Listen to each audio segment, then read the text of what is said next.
Hey family, welcome back to my video. Today we will see, what if Naruto took Ino 100 nights inside Tsukuyomi? Before we start, I would like to extend my sincere thanks to the original author of this story. Your generosity is greatly appreciated. Now enjoy the video. It was raining. He always hated the rain.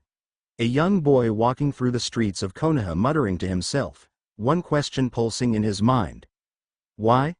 That was a question the 5-year-old Naruto had been asking himself more and more these days. Why? Were people always so cold towards him? Why wouldn't his teachers help him? Why would he get chased out of the park by angry parents just because he had talked to another person? Why did they hate him so much? Flashback: a young boy sitting on a park bench was watching several children play kickball. He would be here every day, watching other people his age run and play, their parents talking amongst themselves. They would look his way from time to time, shooting him glares in, whispering. He didn't understand it. Why would they always stare at him that way? Why would, ouch. OWWWW. Naruto rubbed his head where a red ball had just careened into him. He picked it up and was about to toss it back to whatever adult had just hit him when a little blonde girl ran up to him panting. Oh gosh, I'm sorry. That lazy Shikamaru wasn't watching where he kicked. You alright? She asked as she shot a glare back at a shrugging boy with a pigtail. Of all the things running through Naruto's mind, this was the least expected. It was the first time someone had actually apologized to him, the first time someone had talked to him while he was there. This girl didn't call him names or tell him to leave. He recovered and nodded to the now smiling girl. He held up the ball to her and rubbed the back of his neck as she smiled at him. I'm okay. Here's your ball, he said, shifting from one foot to the other nervously as she took the ball. Thanks, well, see ya, she said as she quickly bowed to him and started to walk off. When she was several feet away, she turned back to the boy as an idea hit her. Hey, you want to come play with us? She said with a smile. Before Naruto could exclaim a happy yes, one of the mothers ran over to where the two children were standing. She had an angry, yet frightened, look on her face as she stepped between the two blondes. Get away from her, you demon! She exclaimed as the other parents started to walk over to the trio. Naruto cringed and started to back off. He was on the verge of tears and was about to shout back at the women when a rock hit him on the side of his head, sending him to the ground. That demon! Get out of this park and don't corrupt our children, came the cry from somewhere in the group. The little blonde girl looked at the boy with a look of pain and confusion, if not a hint of worry. But Mom, she was cut off as her mother pushed her further back. No, Ino, don't ever talk to this monster again. She turned back to Naruto, and you, get out of here now. Naruto was already on his feet running, whipping the blood away from his head. He barely heard the cries from the other children as he ran, and he certainly didn't see the several Anbu swooping down on the crowd. All he could do is run away from the hate of the crowd. End flashback. The boy sighed as he walked down the main street of the Leaf Village. It had started raining soon after he left, the perfect end to a perfect day. What did I do? I'm not a monster, am I? He wrenched his eyes shut as he tried to chase the painful thoughts away. He decided to head home, the only place where he could escape. He would almost be happy if he had someone to talk to. The old man is nice to me, he thought. He gave me my own house, apartment, so the people at the orphanage didn't hit me. As he was thinking to himself, a door shot open out into the street where he was walking. He stopped and peeked inside before an old man crashed into him, sending both of them sprawling. You damn samurai scum! Get out, we don't want you here! Came a gruff voice from inside the bar. The old man muttered curses and grabbed his coat, which was tossed out with him. He stood up on shaky legs as he used what looked like a walking stick to prop up on. Naruto also got up, rubbing his head. He looked at the old and drunk man that was stumbling off. The man took 3 or so steps before he fell over. Naruto was torn between running or helping. When he remembered what was said to the man before he came crashing out into the street. Get out, We don't want you here. The words echoed through Naruto's head as he stood there watching the senior try to get up. He's just like me. The 5-year-old quickly made up his mind. There was someone like him. Someone no one else liked. He quickly ran up to the man and slipped an arm around his waist, helping him stay upright. The old man looked down with dreary eyes at the young kid with wild hair. You okay, mister?" Hearing him mutter, Naruto took that as about as much of an answer the man could provide. He started leading him towards his apartment. "You're in bad shape, mister. I'll take you to my place so you can rest up, okay?" He looked up into the white-haired man's eyes. Silently, the man nodded and walked along with the young man as the rain continued to pour. For the first time in the day, Naruto was smiling as they made their way towards the small apartment. One thing Naruto noticed: the people were glaring at him, but also at the old man walking beside him. This only made the blonde smile more. Finally, someone like me. Changing of the guard. Not on my watch. Yes, I will write the first chapter tonight. Now, how could I leave you guys with just the prologue? I'm not that mean. Anyway, enjoy. Disclaimer: no jutsu. Still don't own Naruto. Chapter 2. Changing of the guard. Not on my watch. Some kids bring lost puppies home. Some kittens. Normal kids, that is. Uzumaki Naruto was anything but normal. Having just found an old man pissed drunk in the street, he was helping him to his own apartment. Looking up at the man as the two hobbled along in the rain, the young Naruto did not find hate or malice in the man's eyes. Of course, that might be due to the fact he was drunk, of course. What 5-year-old knows what being drunk is? Wonder what's wrong with him? The people seemed to stare at him just as much as me. Further along the two went, the old man still not saying a word. Several of the villagers would mutter a passing demon or monster, but more often they would say, "Damn samurai," or "Ronin scum." They really don't seem to like him that much. All the better for him to be my friend. In spite of the glares he was receiving, Naruto kept smiling as he led the elderly man up the stairs of his apartment building. Leaning the man against the wall beside his door, can't expect him to stand on his own, Naruto stood on the tips of his toes to unlock the door. The old man raised an eyebrow at this, but said nothing as he was led inside by the young blonde. Finally, that rain was getting pretty bad. Naruto asked the man once he sat him down at his dinner table. The apartment, small as it was, had all the basics of living: kitchen, bathroom, bed, TV, cabinet full of instant ramen. Naruto couldn't be happier here, especially now that he had a companion. With a groan, the old man rubbed his head and looked through his fingers at the small boy sitting across from him, sipping on a can of orange soda.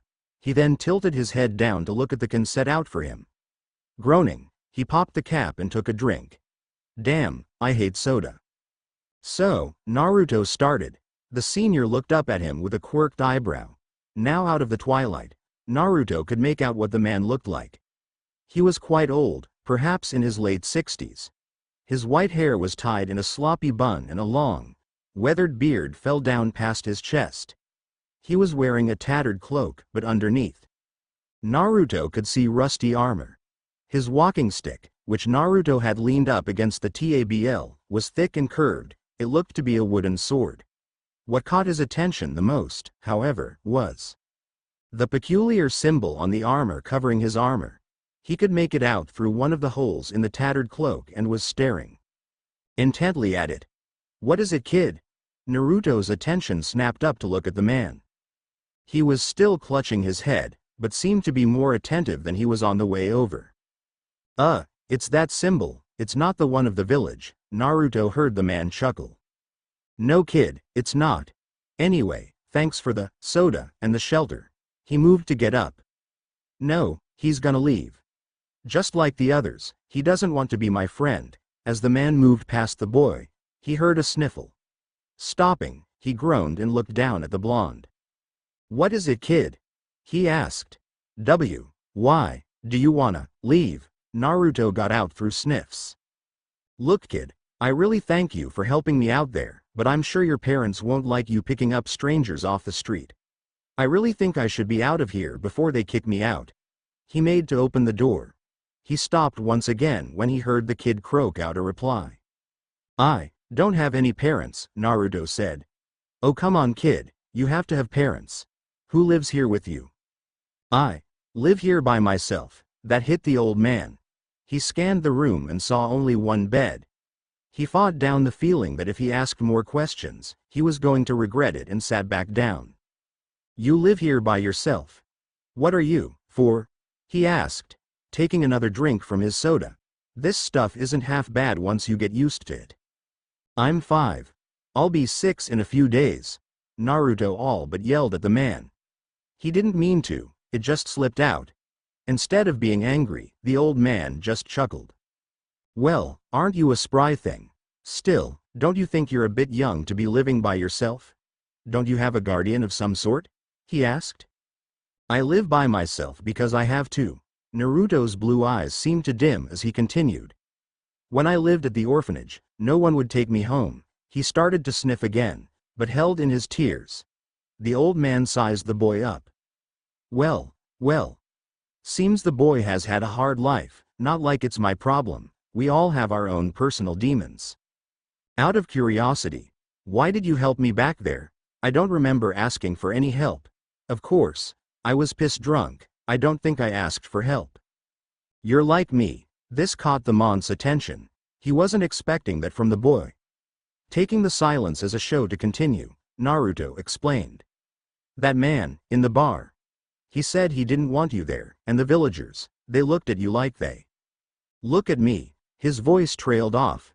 The man stared at him with vacant eyes. It made Naruto feel like a hole was being bored through his skull.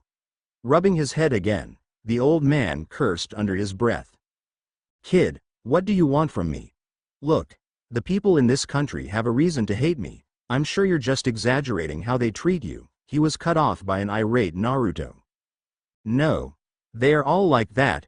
They call me demon and monster and kick me out of the park. No one will even talk to me anymore. I don't have any friends or family. He stopped and whipped his eyes. I just want a friend. He looked up at the old man with pleading eyes. Damn it. He looks just like. The old man shook his head. They were different people, he told himself.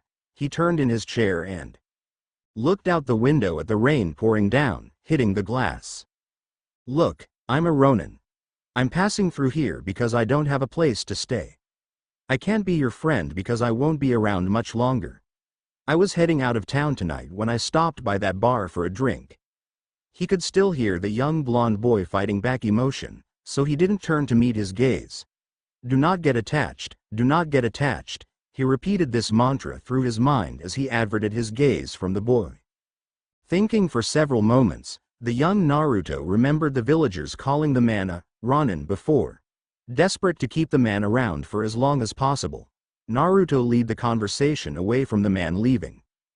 Hey mister, what's a ronin? Naruto asked.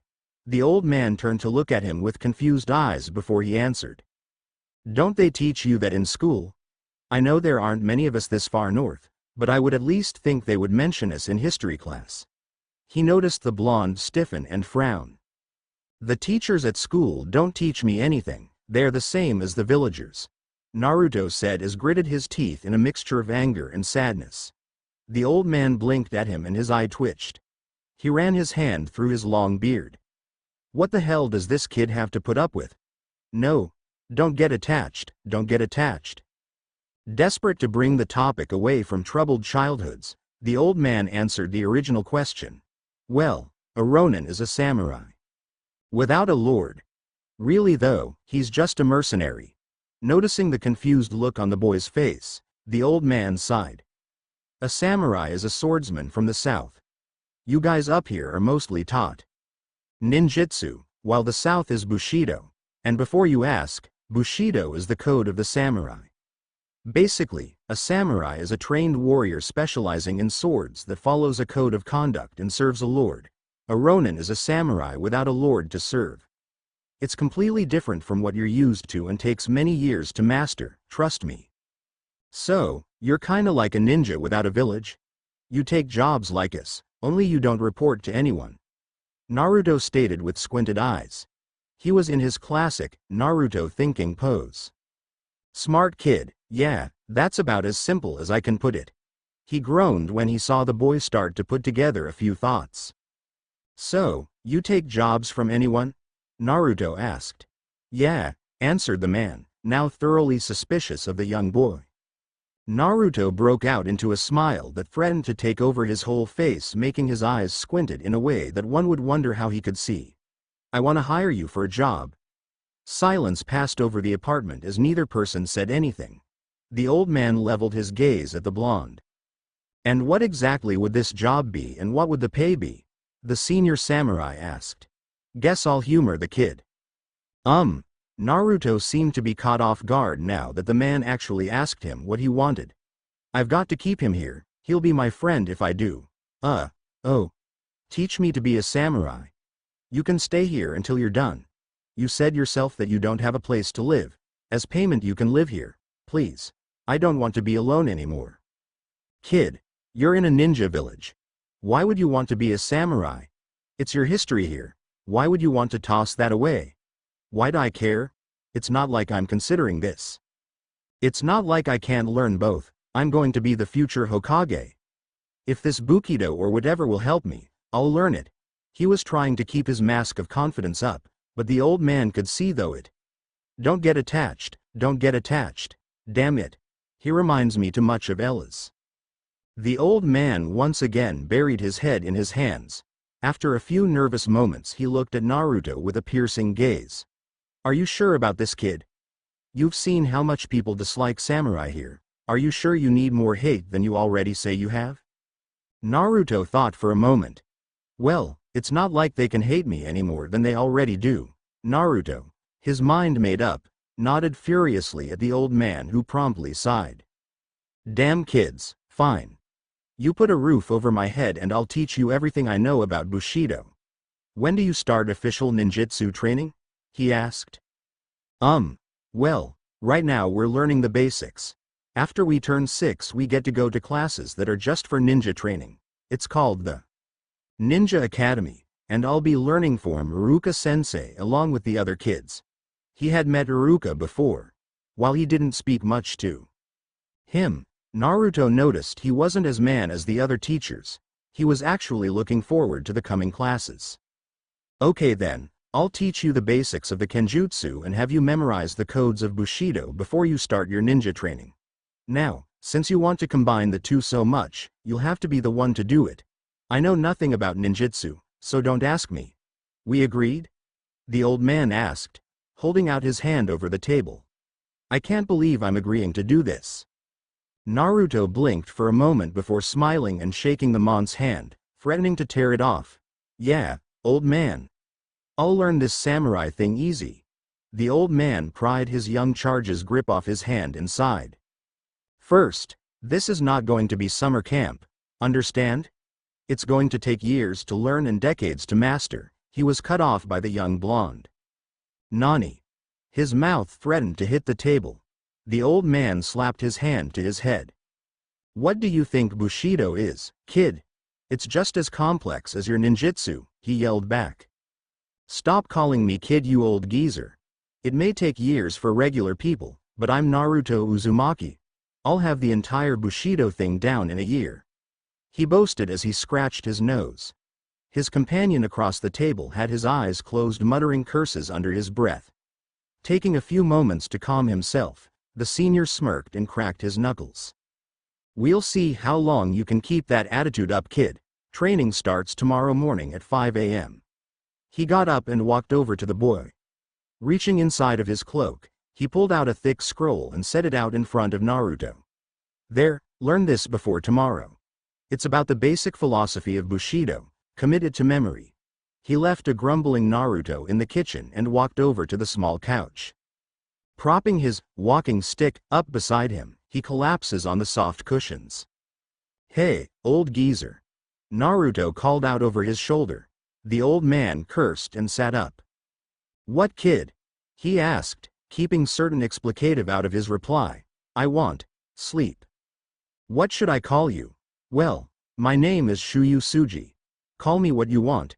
Suji said as he turned back over. Sure, Gramps. Naruto chuckled as he heard muffled curses coming from his couch. He looked over the old man and smiled before going back to studying the Bushido scroll. Onward to the Ninja Academy. Wow, I'm updating this one fast.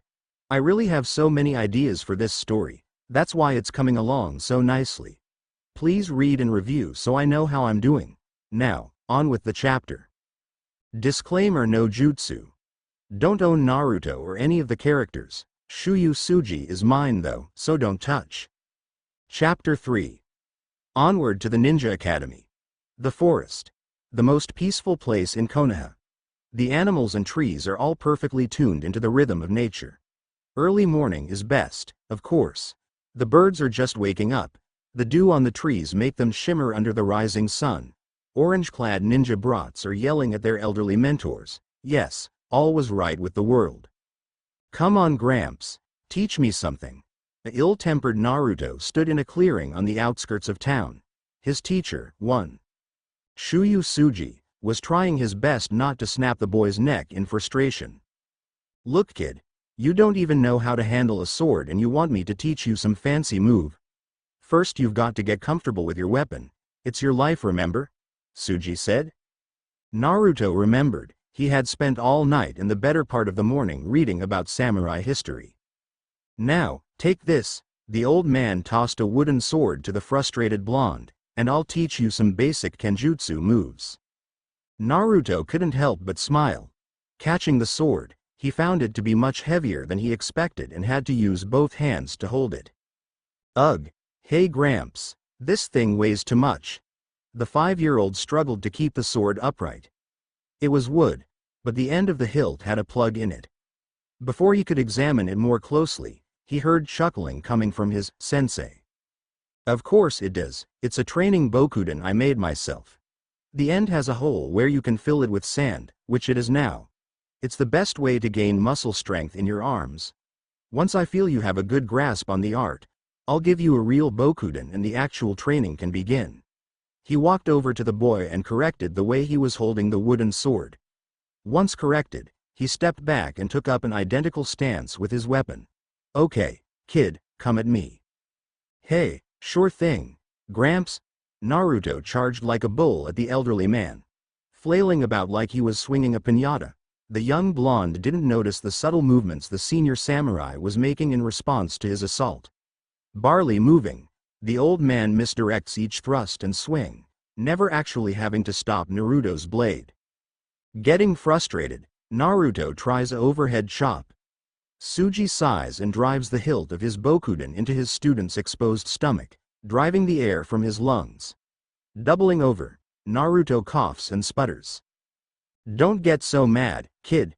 You've got to be calm and collected during battle if you ever want to be a samurai. You can get mad and frustrated once the fight's over. It's the way of the samurai, you have to separate the two attitudes. He helps the winded boy back up to his feet before taking up the stance once again. Now, calm down and try to hit me. This time, Naruto breathes deeply before taking up the same stance, this time without guidance. He and his elderly teacher stare at each other for a few moments before the small blonde yells and thrusts at his sensei. The old man smiles and knocks the blade away once again, but Naruto whips the sword back around and makes the older man actually stop the blow. He smiles at his young charge before sliding his blade down and hitting the boy's hand to make him drop his bokuden. OWW. That's cheating, old man. Naruto whines as he shakes his sore hand in the air. He narrows his eyes at the grinning senior. Not in the least. You have to watch for things like that to make sure a less than honorable opponent doesn't do the same. Understand, hardly anyone you're going to fight in your life will play by the rules of combat. You have to learn to deal with people like that so you don't end up dead. He stops for a moment and pats the boy on his head. You did better that time though, I actually had to block your attack. The young boy smiled before puffing out his chest.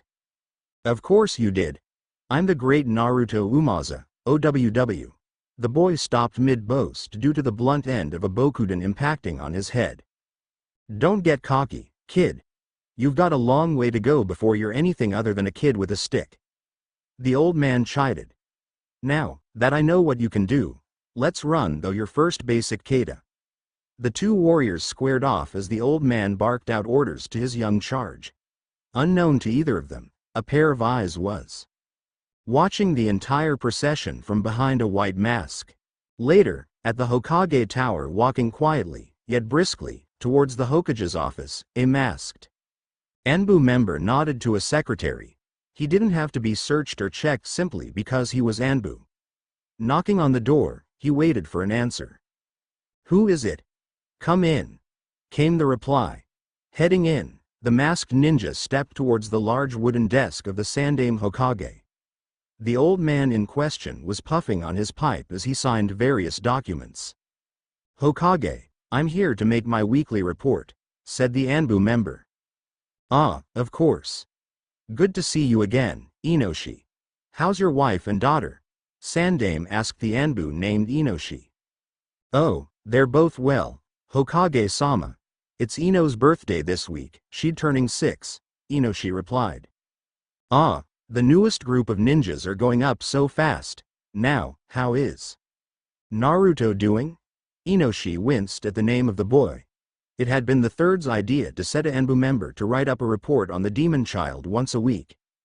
Inoshi had been unlucky. His turn came up the same week his daughter had her birthday.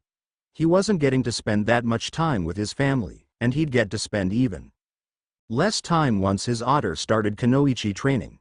Even less appealing was the fact that she'd be in the same class as the Uzumaki kid once they all started at the academy in a few weeks. Well, there was an incident the other day. He watched as the third's eyebrows furrowed.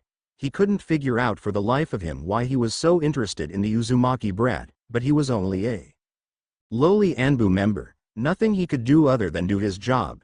He could, however, skirt the issue and keep his wife and daughter out of trouble. He caused a scene at the park and was chased out by some of the villagers. Anbu broke up the crowd and I followed the boy. Of course the third knew this was a lie. He knew that Naruto had done nothing wrong and that Inoshi was protecting his wife. Sarutobi had watched the entire event on his jutsu-warded crystal ball. He was actually happy that the young Ino had been so kind to Naruto. It wasn't until Yuriko, Ino's mother, had intervened did things get bad for Naruto. After Naruto ran out of the park, Sarutobi stopped watching and headed out to talk to the Anbu on guard. He would at least make sure that nothing like this would happen again. He was about to let Inoshi leave when the Anbu continued with his report to the surprise of the third. He didn't know anything else interesting had happened to the boy. After the boy left, he ran into a drunkard that was chased out of a bar. He took the man to his apartment and there he stayed the night. He was quite old and I believe he was a samurai. This caught the third's attention. It was big news when a samurai came to fire country. They left early this morning and headed out of town to the forest. It appears the boy is getting lessons from the man in return for room and board. From what I have already gathered, the man's name is Shuyu Suji, a ronin from the south. From what I have seen, his skills are chunin level at best. I see. Sarutobi was pleased with this development but yet apprehensive. Hadn't Naruto had his heart set on being a ninja? I doubt that boy has given up. It's good he has a teacher though. I was worried his skills wouldn't be up to grade the way he was being treated at school. Now, it should be interesting to see how his being trained by a samurai will affect his ninja training. Keep me informed of this situation. Understood? Good work, Inoshi. You're dismissed. Give my regards to Yuriko and Ino. The Sandaime Hokage went back to his paperwork as Inoshi bowed and headed out of the Hokage's office. Damn demon brat. Now I have even more work thanks to him and that ronin. Cursing under his breath, Inoshi headed home for the night and away from an anxious Sandaime. Several weeks later, and so the days passed for the village of Konoha. The young Naruto advanced in his training up to the point where he would enroll in the ninja academy. It was on the eve of his 6th birthday, that was the day before he starts. That is where we find him and the old ronin. Yeah. Tomorrow I start being a ninja, yelled a hyper Naruto. It had been 6 weeks since his new roommate, unofficial guardian, Shuyu Suji, had joined him. Now the old man was more of a grandfather than employee to the young blonde. His sword skills had come along better than either of them had predicted. In a few more weeks, Suji would move him into chakra control. That would put him several months ahead of his classmates. All of that was forgotten today though, for this was the day Naruto turns 6 and one day before he heads off for full-time ninja training. A ninja? Already tired of trying to become a samurai, are we? Said the old man between gulps of root beer. Such a poor substitute for the real thing. Oh, the things I do for this kid. No, I like the whole samurai idea. It's a really good way to go and I intend to use it first and foremost. Naruto said as he took a bite of cake. The training had been rough for the young demon vessel. He still had his weighted Bokuden, but he did know several katas by heart. What would one expect from someone who spent almost every waking moment practicing? Even the old man was having trouble keeping up. Suji enjoyed the time the kid spent at school each day. It was the only time he had to drink, rest. Every other moment was taken up with training. Now that his charge was taking off to the ninja academy, he was sure it would take up a large portion of the blonde's energy, giving Suji more time to rest. If things kept going the way they were, he'd be dead from exhaustion by the end of the year. That's good to hear. Now, how do you plan to mix the two styles? He was referring to Naruto's goal of using both samurai and ninja training. Although he never tried it, others had, and failed miserably. Well, I would think Kenjutsu would classify as a kinda taijutsu. I'd use it as main means of attack and use ninjutsu for long-range stuff and other skills. Naruto replied as he cut another piece of cake. Suji nodded, impressed with the idea. That might work, kid. It's not like the type of Kenjutsu I'll teach you doesn't have long-range attacks though. Ninjutsu would definitely help with sneaking around or getting out of tight spots. It also will give you a wider variety of attacks to use. Some of those jutsu tricks are pretty nice. Another cup of root beer fell victim to the samurai's ravenous thirst. Oh, now it's time to open presents, kid. Suji said as he pulled out a long box from its hiding place under the couch. Smiling, the old man sets the heavy box down on the table he and his charge are sitting at. All right. Thanks, Gramps. Naruto yells before ripping into the wrapping paper. Wrapped up is a shiny box of dark wood. It's curved and polished. There is a gold dragon carved into the wood with the symbols for flow and power also carved on the surface. Blinking, Naruto opens the top of the box and nearly falls over.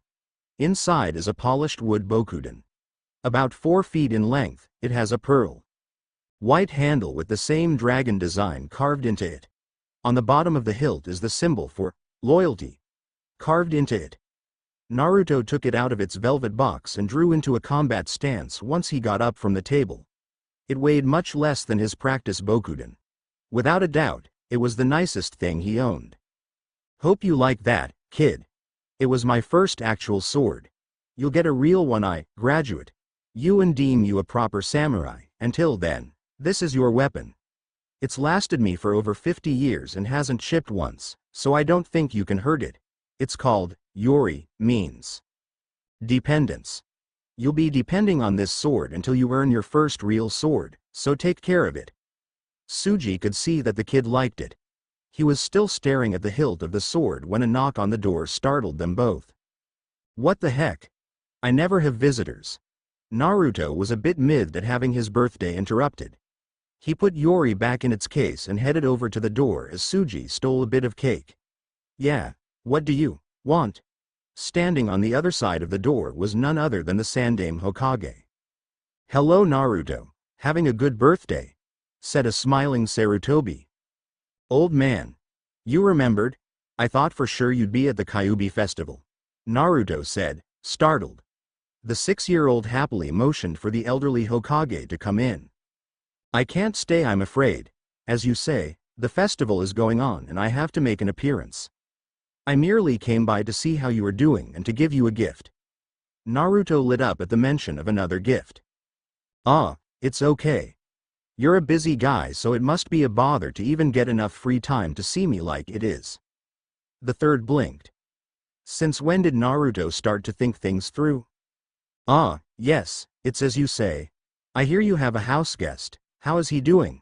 The third asked. Oh, you mean Suji? He's probably stuffing his face with my cake as we speak. At the accusation, they both heard muffled gagging and a fork drop to the floor along with a strained response of, "I'm not," coming from a choking Suji. Ah, that's good. You start at the academy tomorrow, correct? I think you'll like your teacher. Iruka is always favorite of the students.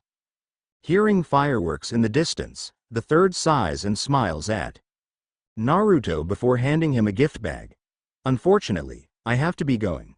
I hope these things are to your taste. Have a happy birthday, Naruto, and have a good first day at the academy. With a puff of smoke, the Sandaime Hokage gone. Dang, I really wish I knew how he did that. Naruto closed the door and headed back over to dinner table where he set his gift bag. So, that was the Sandaime Hokage? He's as old as I am. You really need some younger friends. Suji said as he chugged yet another root beer. So, what did you get? Naruto shrugged and opened the bag. He pulled out a headband, a set of weighted bracers, blue shorts that would come down past the knees, and a blue vest with fishnet sleeves. The white headband had one red character for river offset in the middle. Suji looked it all over and whistled. That old guy has some taste. The bracers are especially nice, they'll help with your training, he said as he looked them over. Yeah, but how did he know? I haven't seen him in weeks. That the third knew about his samurai training was unsettling to say the least. Don't worry about it. He's the Hokage, right? It's his job to know these things. More importantly, you need to go to sleep early tonight, right? Big day tomorrow. He knew he was being watched by several high-level ninja every time they trained. He would have to find some way to remedy that once he started teaching his young ward the more advanced samurai techniques. Maybe that Hokage could help with that. Yeah, I guess. I don't want to fall asleep in class the first day.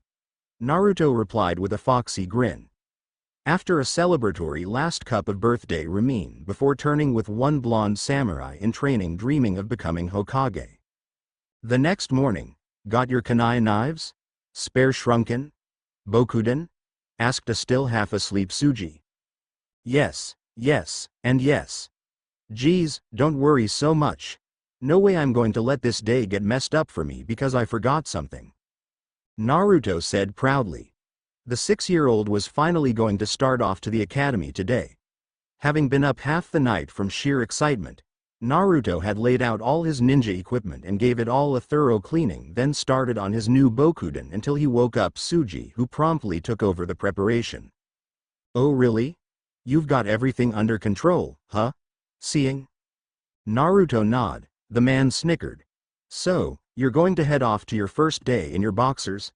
Naruto looked down at himself. In his hurry he had indeed forgotten the shorts the Hokage had given him. One quick pair of shorts later, Naruto once again stood ready by the front door. He had on his 10-pound bracers the Hokage had given him along with his blue vest and shorts. His kunai pouch strapped around his waist while his shrunken were on their belt strapped around his left arm. His white-handled Bokuden, Yori, was tied to his back since he was too short to wear it at his side. The old man sat up from his bed and looked the boy over. Well, if no one knew better, they might actually think you were an actual ninja and not some green kid. A string of bit-off curses and loud laughter filled the apartment. In all seriousness, kid, I want to talk to you about something. Suji's tone dropped into a serious one that told Naruto to listen up. Okay.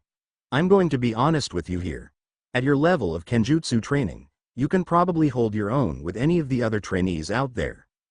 The first day is probably what your teacher is going to use to gauge your talent. Be sure to try your best. A definite pecking order will start to form, and trust me, you'll want to be on the top. Of course, that would draw a bit of attention to you, so you might want to keep a low profile. Don't hold anything back fighting though. Use everything I've taught you and don't be ashamed of your samurai training, okay? Yeah, sure thing, Gramps. No way will I let anyone say anything bad about Bushido. Naruto flashed another fox-like grin before he headed out the door. Suji could see him run down the stairs that led to the street and ultimately to the ninja academy. That kid is going to split that place wide open today. Suji felt a bit sorry for the hell his ward would cause, but shrugged it off as divine karma for the way the kid had been treated throughout the years. Guess I should go see that Hokage guy about getting those Anbu off our back, the old man sighed before dressing and heading off himself. Only his destination was the highest seat of office in the land.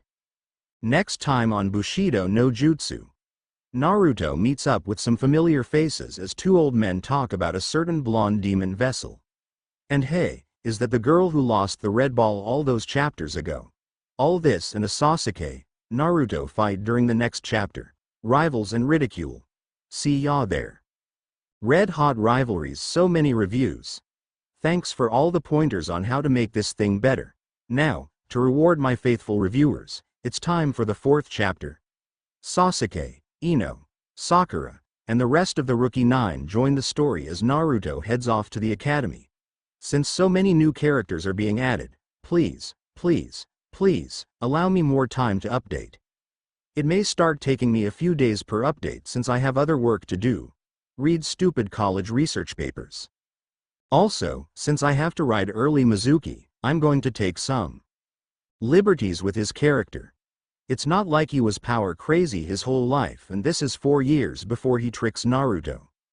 Oh, and this is not a crossover fiction. Another thing, this is before Itachi goes crazy and kills all of Sasuke's clan. So he's not an ass yet, so don't yell at me about Sasuke being out of character. He'll get to the angst emo Sasuke soon enough. Anyway, enjoy this fine chapter and, as always, read and review. Disclaimer: no jutsu. No, I do not own Naruto or any of the other characters. I do own Suji, however. Now, to give some credit where credit is due. Big thanks go out to Underdark Ranger for correcting me on Kenjutsu. I've corrected that huge mistake in all of the previous chapters and will use Kenjutsu from now on. Again, you really helped, man, thanks a lot. Chapter 4. Red Hot Rivalries. Amino Uruka. Beloved teacher, shonen class ninja, Kyuubi survivor and orphan. Ashiya Mizuki. Co-teacher and shonen class ninja. Both men were now shifting through the pile of paperwork on the new students that would be joining their classes today. These Anbu reports are too drawn out. Why the heck didn't they get these to us sooner? Mizuki said as he rubbed his bloodshot eyes. The two had been up all night looking through the files of their newest charges. It could be worse, Mizuki. We could have had to gather all this info firsthand ourselves. The Anbu were good enough to write summaries for the larger ones, so at least we don't have to read through these last few files completely, said an equally tired Uruka. Now, who's next? Yeah, that Uchiha kid, Mizuki said as he pulled out an inch-thick file. Okay, let me read this.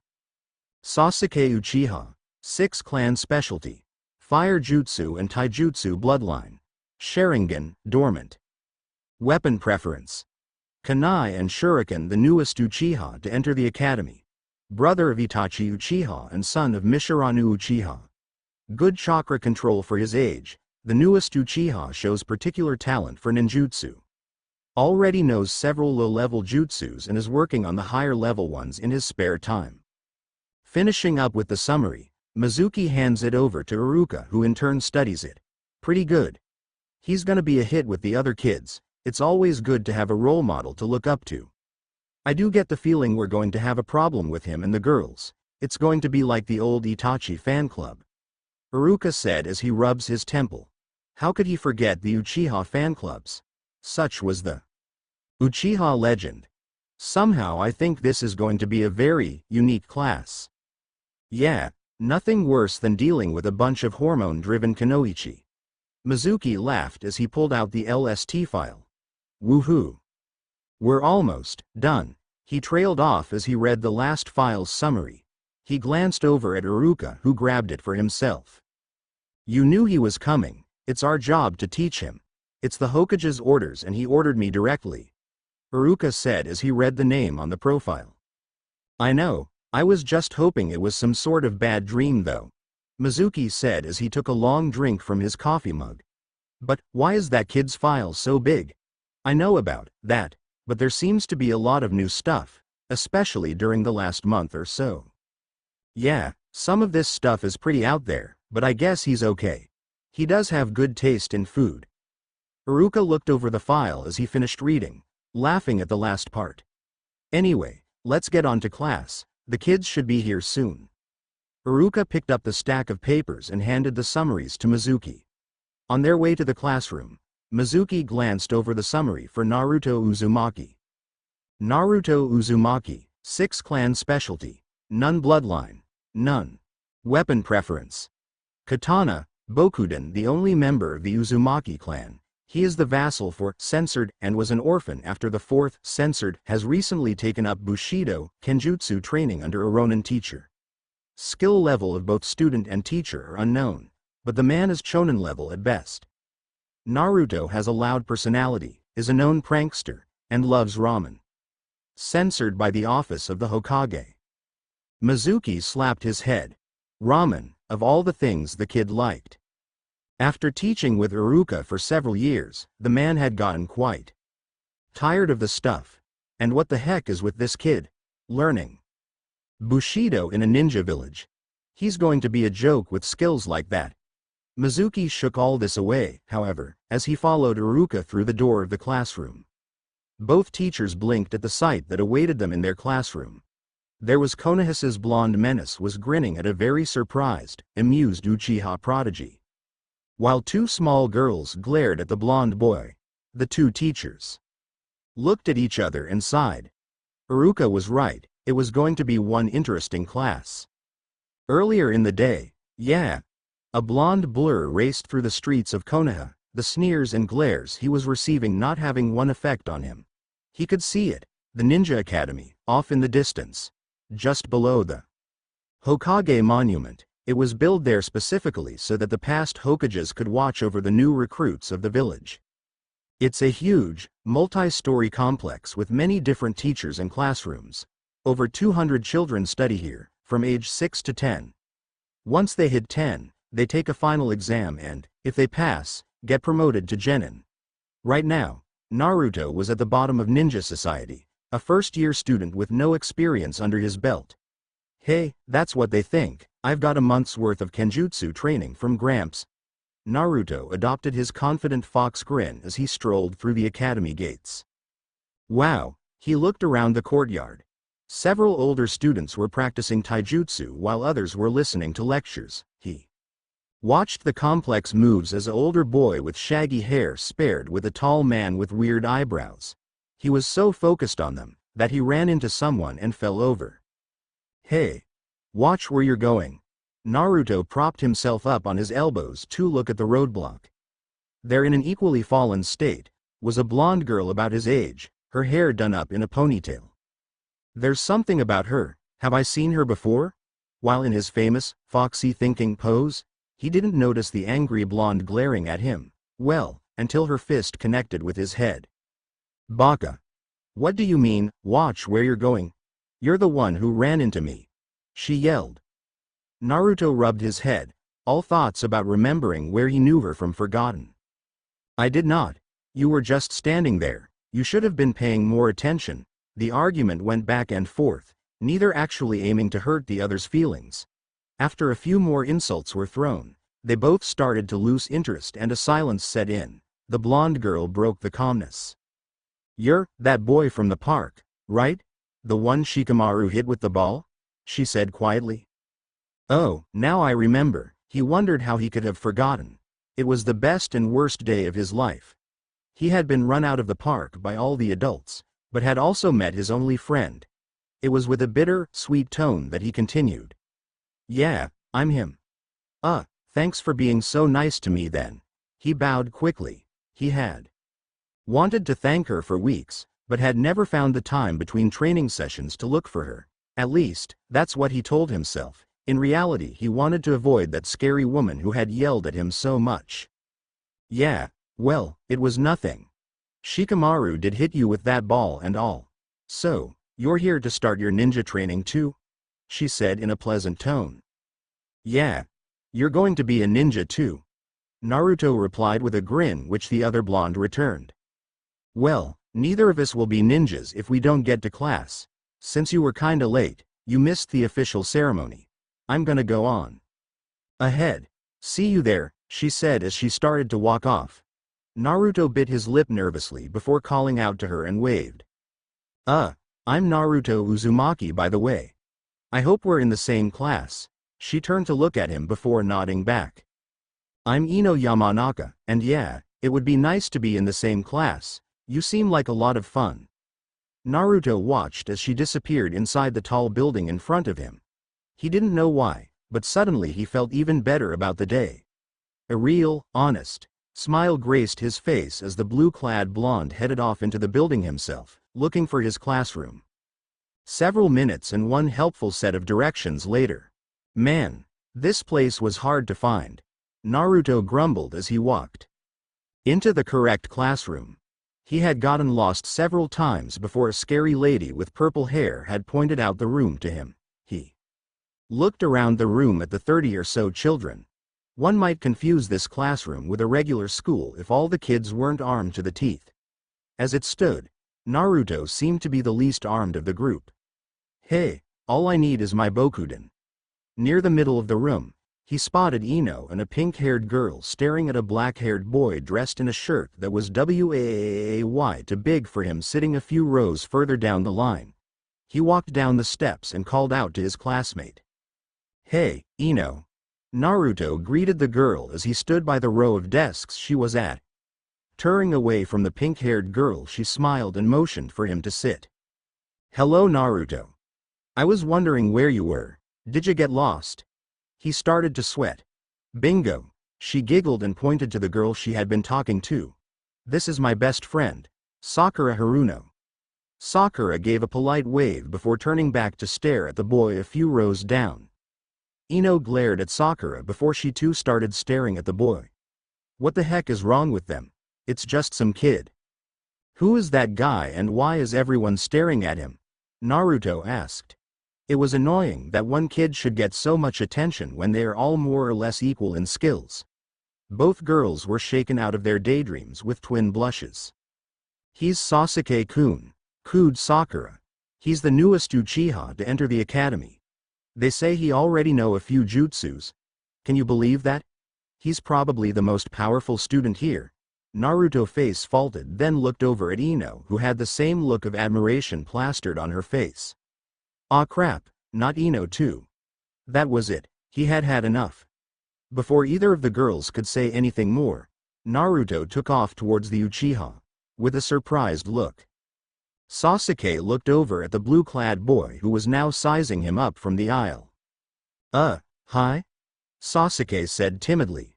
Brother told me that the other kids would be after me because I'm an Uchiha. He doesn't look that tough though.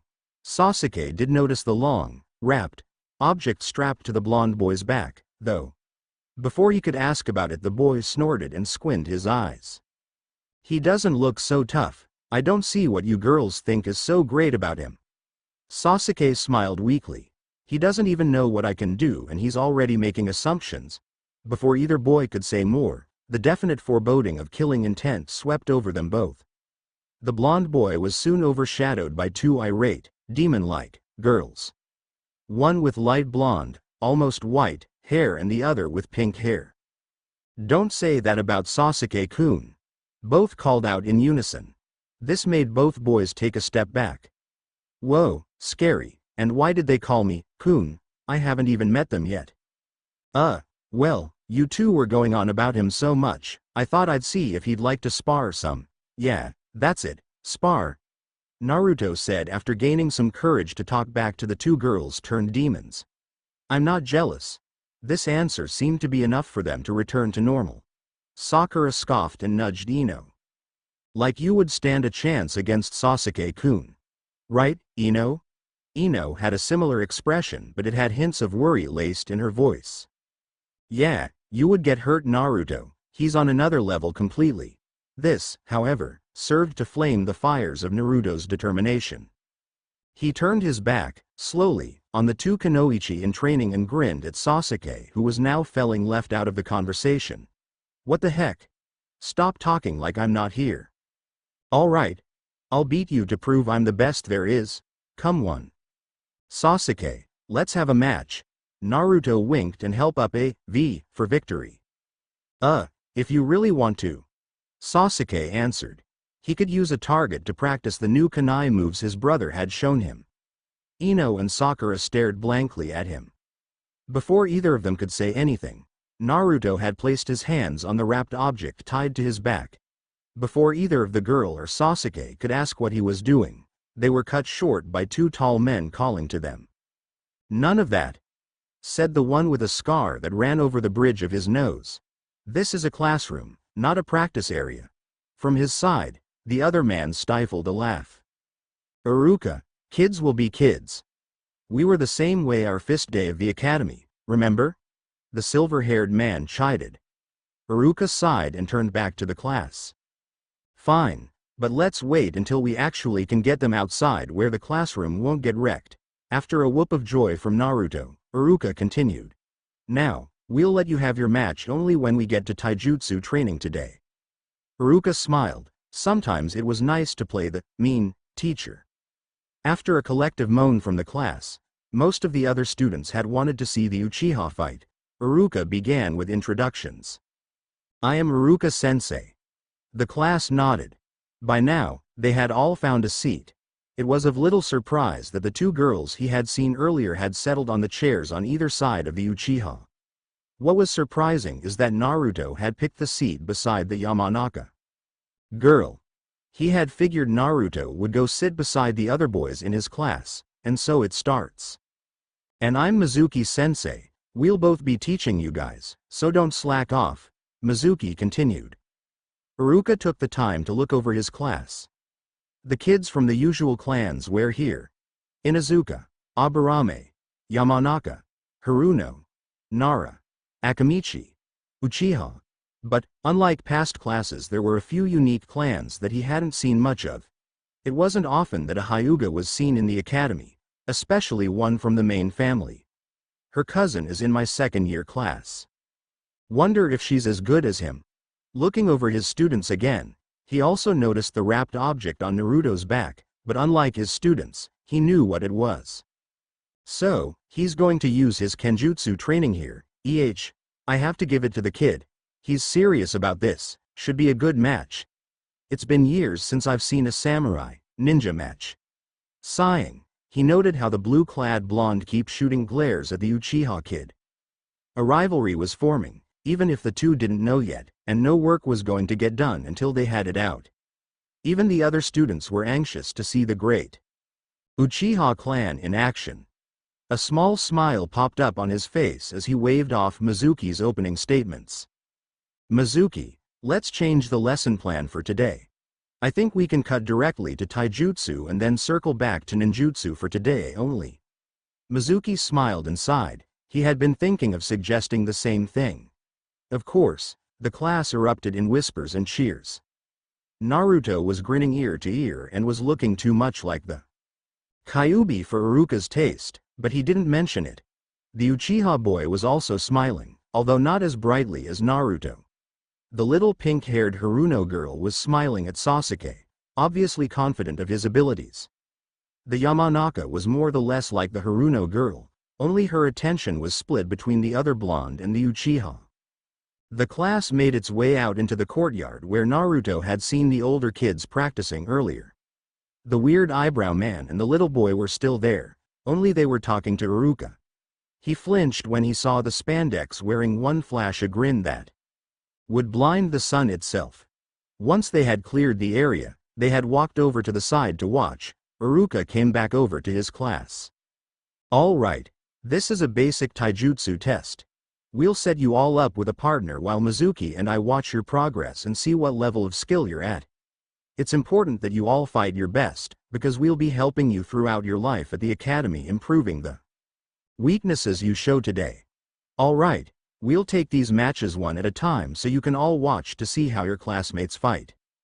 Some of you, in 4 years, will be put on teams together, So it's best if you learn how each other work now. Turning towards an anxious Naruto and Sasuke, Iruka smiled. Finally, Sasuke will go all out. Looks like my delaying tactics worked. Now, let's see what he can really do. Okay, you two, when I say the match is over, you both stop. Other than that, go all out. I'll leave weapon choices up to you both. Begin when ready. With that, Iruka took out a notepad to record noted. Mizuki did the same. Hey, any weapons, huh? Sasuke said, taking out a kunai knife from his pouch. Both teachers noticed his stance and noted accordingly. My brother finally taught me some things. I can't wait to try it out. That's when he noticed his opponent. Naruto, what are you doing? The crowd's attention was then drawn to the little blue-clad boy. He had taken off the thing from his back and was in the middle of unwrapping it. Even the spandex man was looking on with curiosity. Hey, you didn't think I was a normal kid, right, Sasuke? I've been in training for the last month with Gramps, Naruto declared as he lifted a wooden sword into a combat stance. After a collective blink, most of the students burst out laughing. Even Sasuke couldn't help but smile. The sword was almost as long as Naruto was tall. It was quite a sight. Don't you think you should use a kunai? We aren't samurais, you know, and this isn't a game. Sasuke said over the giggles. He didn't notice the shocked gaze from the green-clad man that was watching the fight nor the appraising looks from the two teachers. I mean, I'm using a real kunai here. You could get hurt if you're not serious. Naruto. Listen to him. You've got to be more careful. This yell came from Ino. She had been watching the production from the sidelines with Sakura. Naruto shifted his eyes over to her and smiled. Don't worry about it, Ino-chan. She blushed a bit at her new nickname.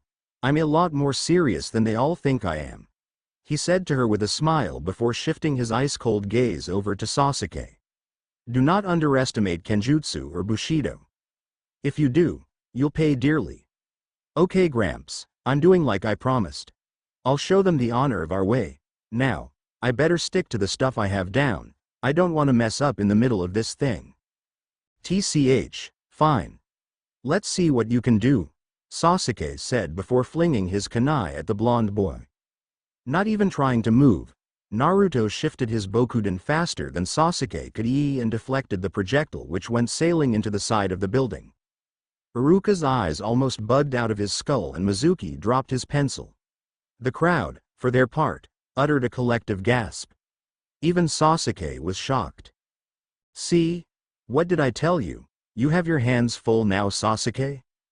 Naruto exclaimed, shaking a bit. Holy crap, I can't believe that. Worked. Thank you, Gramps. Now, let's see how he likes being on the defensive. Quickly following up his block, Naruto ran at Sasuke and leveled his sword for a thrust. At the last moment, Sasuke dodged to the side. Although he had avoided the brunt of the thrust, the shaft still hit his torso as it sailed by, causing quite a bit of pain. Wincing, Sasuke crouched and lashed a foot out at the overcommitted Naruto, catching him in the stomach. Grunting, Naruto shifted to the side and tried to bring the hilt of his Bokuden into the back of his crouched opponent's skull. Sasuke caught this movement at the last moment and quickly rolled away. Now separated, both fighters reassessed each other with critical eyes. As if on cue, the crowd erupted into whistles and cheers for the Uchiha. Once the initial shock was over, none had noticed that Naruto had connected, however slightly, with his initial attack. You're better than I thought, grunted Sasuke as he pulled out another kunai. Same to you. I can't believe I missed. Guess I need to add more. Wait to improve my speed, Naruto replied, fingering the bracers around his wrists. But for now, I'll just have to settle for beating you. He undid the clasp holding them on. 20 pounds of iron slid off the blonde's arms and hit the ground with a thud, much to the astonishment of both teachers and students.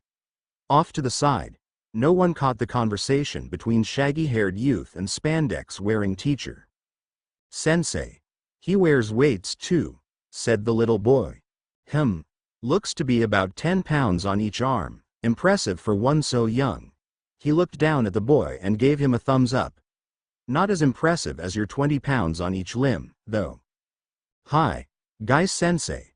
I will raise my weights another 10 pounds on each arm to keep up with this new boy. If I can't, I'll run 200 laps around the village. The boy exclaimed to his happy sensei. And if you can't do that, I'll challenge Kakashi to a foot race to water country. On my hands. Guy yelled, adopting his famous, nice guy pose. Guy sensei. Lee, Guy sensei. Lee, meanwhile, back at the match. Wow. Sasuke nailed him good. The crowd had been too shocked during the fight to cheer, but now that the shock was over, they were making up for it. I know, I'm shocked that blonde kid is still standing. Think he's really a samurai? No way, he couldn't even counterattack. Doesn't matter if he was. A ninja can't lose to one of them anyway. Yeah, but those weights look heavy. Sasuke was done listening to them. The only thing on his mind now was defeating the blonde that he had underestimated. So Naruto, I don't see you using any other taijutsu other than your sword skills. Sasuke said, formulating a plan. So, a samurai's life is his weapon, it's an extension of myself. Naruto called back, smirking. Off to the side, Ino and Sakura were starting to get a bit nervous. Hey, Ino. I can't believe he thinks he can still win. Even if he does wear weights, he can't beat Sasuke-kun. Whispered Sakura in a cheery voice. Yeah, but he's doing better than I thought he would. Ino said as she watched the two circle each other. She glanced over at Iruka and Mizuki who were now furiously writing in their notebooks. She giggled as she turned to Sakura.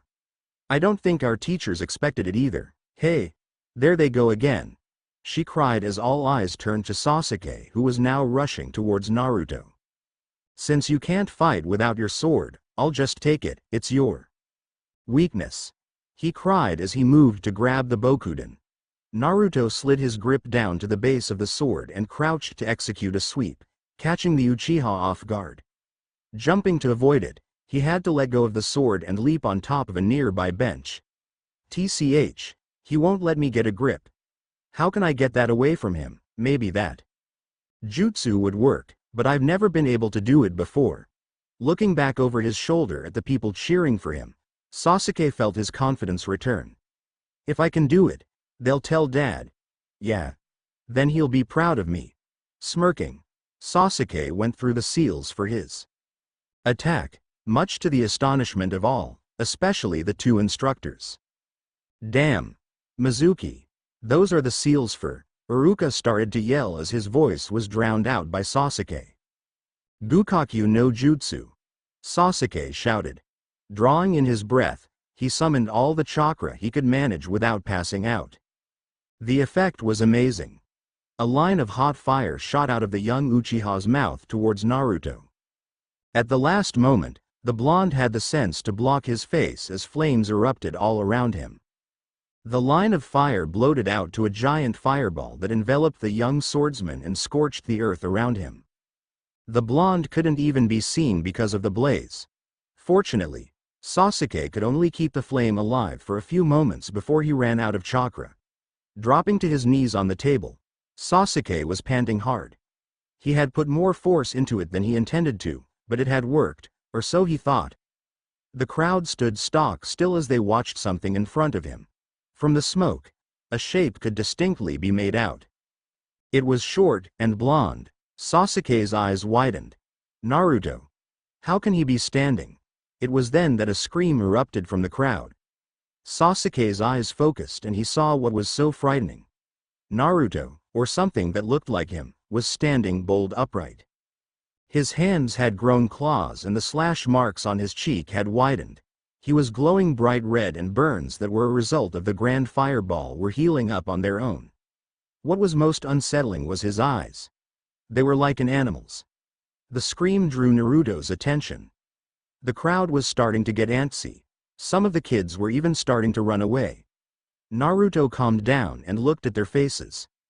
Even Iruka was shaking, looking like he had seen a ghost. No, not again, Naruto muttered as he lost his animal-like characteristics as soon as he got them. No, they're all scared of me. Even Iruka-sensei. No, not again. The scared look on Ino's face was the last thing he saw before the world went blank from chakra depletion. UKA sensei. Iruka was shaking still, even after the boy had passed out. It was that fox. He quickly shook himself out of it and searched for where the voice had come from. The little Yamanaka girl was tugging at his pants leg. "Help Naruto. He's not moving," she cried. Blinking, Iruka looked over to where the boy was laying. Mizuki was over by Sasuke, helping him. He too was suffering from chakra depletion, though not as bad as Naruto. He did notice a green-clad Junin leaning down by the downed Naruto. Cursing himself for not doing his job, Iruka rushed over to the boy with Ino following. Sakura had opted to check on Sasuke. "Guy, is he all right?" Iruka asked, leaning down by the passed-out blonde. "Yeah, just chakra depletion. He should go to the hospital though. I could take him if you don't want," Guy asked. Of course he knew about Iruka's situation with the Kyuubi, but Iruka shook his head. "No, I'll take him." He looked over at his shoulder at Mizuki, who was checking Sasuke's wounds. "Mizuki, take over the class while I'm gone. I'm taking Naruto to the hospital." Mizuki only nodded as Iruka jumped to the rooftops, heading towards Kahona's hospital. Watching the two go, Ino walked over to where the boy had released the hold on his wooden sword. She picked it up, but dropped it. Immediately. Ouch, she rubbed her palm. The hilt of the sword was burning up. She pulled off one of the bandages from her arms and wrapped up her hand before trying to pick it up again. It was light, but stable. She noticed the wood blade wasn't even charred from the fire jutsu. She looked back at Sasuke. He was being swarmed by all the girls in her class. A pang of anger shot through her at seeing Sakura hold onto his arm. Darn, she moves fast. She was brought out of her thoughts by the spandex man's bellowing voice. Yosh. The fires of youth burned brightly in those two. That was a match to go down in academy history. That genjutsu at the end was a nice touch, right Lee? The man smiled at the shaggy-haired boy standing beside him that was looking at Naruto's weights. Ino shuddered as she saw the shine the man's teeth had. That youth deserves this small favor I can grant him. Guy breathed easier as the students seemed to buy that excuse. Hi Guy sensei. It was truly a masterful jutsu, the boy known as Lee exclaimed. Yeah, it wasn't bad, but Sasuke-kun won the match, a voice behind Ino said. Sakura had led the boy over to where the odd group was standing. Sasuke sure had seen better days. The color had drained out of his face and he was panting still, but at least he could move. That was an amazing jutsu, Sasuke-kun. Where did you learn it? It's one of my clan's jutsus. This is the first time I've been able to do it, he said, smiling. My dad's going to love this. I have to show it to him after class. Better rest up first. That's a Chunin level jutsu. If you're not careful you'll end up like Naruto. Mizuki said, coming up behind the group. So, that kid can actually control Kyuubi's chakra? Maybe, just maybe, I can use him. Yes, it might take years though. A wicked smirk appeared on Mizuki's face. None of the others noticed as he began mentally working out a plan of massive planning and time. He had over 4 years to work it out, he thought, as he ushered the children back inside the building to begin the lesson. Meanwhile, at the Hokage Tower, well, that was quite a show, mused the Sandaime Hokage as he poured him and his guest another cup of tea. They had seen the entire ordeal from start to finish on the crystal ball that was in his office. Yeah, I thought for sure Naruto would win. That was a fierce jutsu. I'm surprised he managed to stay upright as long as he did afterwards, said his guest, one Shuyu Suji. Really wasn't expecting that ending though. Anything you care to tell me about my student that I'm not privy to? Sarutobi sighed. The man had shown up earlier in the day. The Hokage had expected it, just not so soon. He was planning on watching Naruto's first day when Suji had knocked on his door. How he got past the Anbu on guard down the hall was a mystery to the old man. Not wanting to miss anything, he had invited Suji in to watch just when the sparring match had started. Sarutobi had expected Sasuke to win, just not be as close a fight as it was. It was a pleasant surprise to the elderly Hokage. Of course, the Kyuubi raising its head at the end was quite a way to end the fight. He knew Tsuji would know something was up, and he didn't quite think Guy's excuse of it being a type of genjutsu would work here, although it was a good idea. I guess there's no point in lying to you. Have you ever heard of the Kyuubi no Kitsune? He noted the look Tsuji shot at him when the words came out of his mouth. So, this man is more well-traveled than I had believed. You mean that demon fox that was raising hell around this area a few years ago? I've heard of him, Tsuji said once he regained his composure. Yes. Well, the fox had come here with the intention of destroying this village. Our Hokage at the time, my successor, thought it was necessary to seal the demon as we could not kill it. Of course, he had to use a live vassal to do it with. Tsuji rubbed his temple as it dawned on him. So that's it, you sealed it in that kid. That's why everyone hates him, Sarutobi nodded. Okay, so that still doesn't explain that chakra the kid had. I thought a ninjutsu seal would hold something like that, especially one that required a blood sacrifice. This did catch the third off guard. So, he's aware of such high-level seals, I'll have to watch him. Quite right, normally it would, but the fourth wanted to make sure the demon died when Naruto did, so he modified it so the beast's chakra would intermingle with Naruto's. If he left it sealed without bonding their souls, the demon would be free the moment Naruto dies. This is the first time I've ever seen the boy use the chakra though. I don't think he's in control of it. I'm getting too old for this shit. I really don't care if the kid's a demon or not, nor does it affect his training. He hired me for a job and I'll keep teaching him no matter what. I'm here to get those Enbu off our ass so I can start teaching him more advanced lessons. The third raised an eyebrow. What kind of lessons? You're going to have to give me a good reason to drop the guard, even if I do trust you. Tsuji moaned. He ran his fingers through his white beard and thought about how much he should tell the elderly Hokage. Chakra skills. I am a samurai, you know that much. The Hokage nodded so Tsuji continued. Secrets that should never fall into the hands of enemies, even if the war ended centuries ago. I'll even write you up monthly reports on his progress if you give me this little bit of slack, will that do?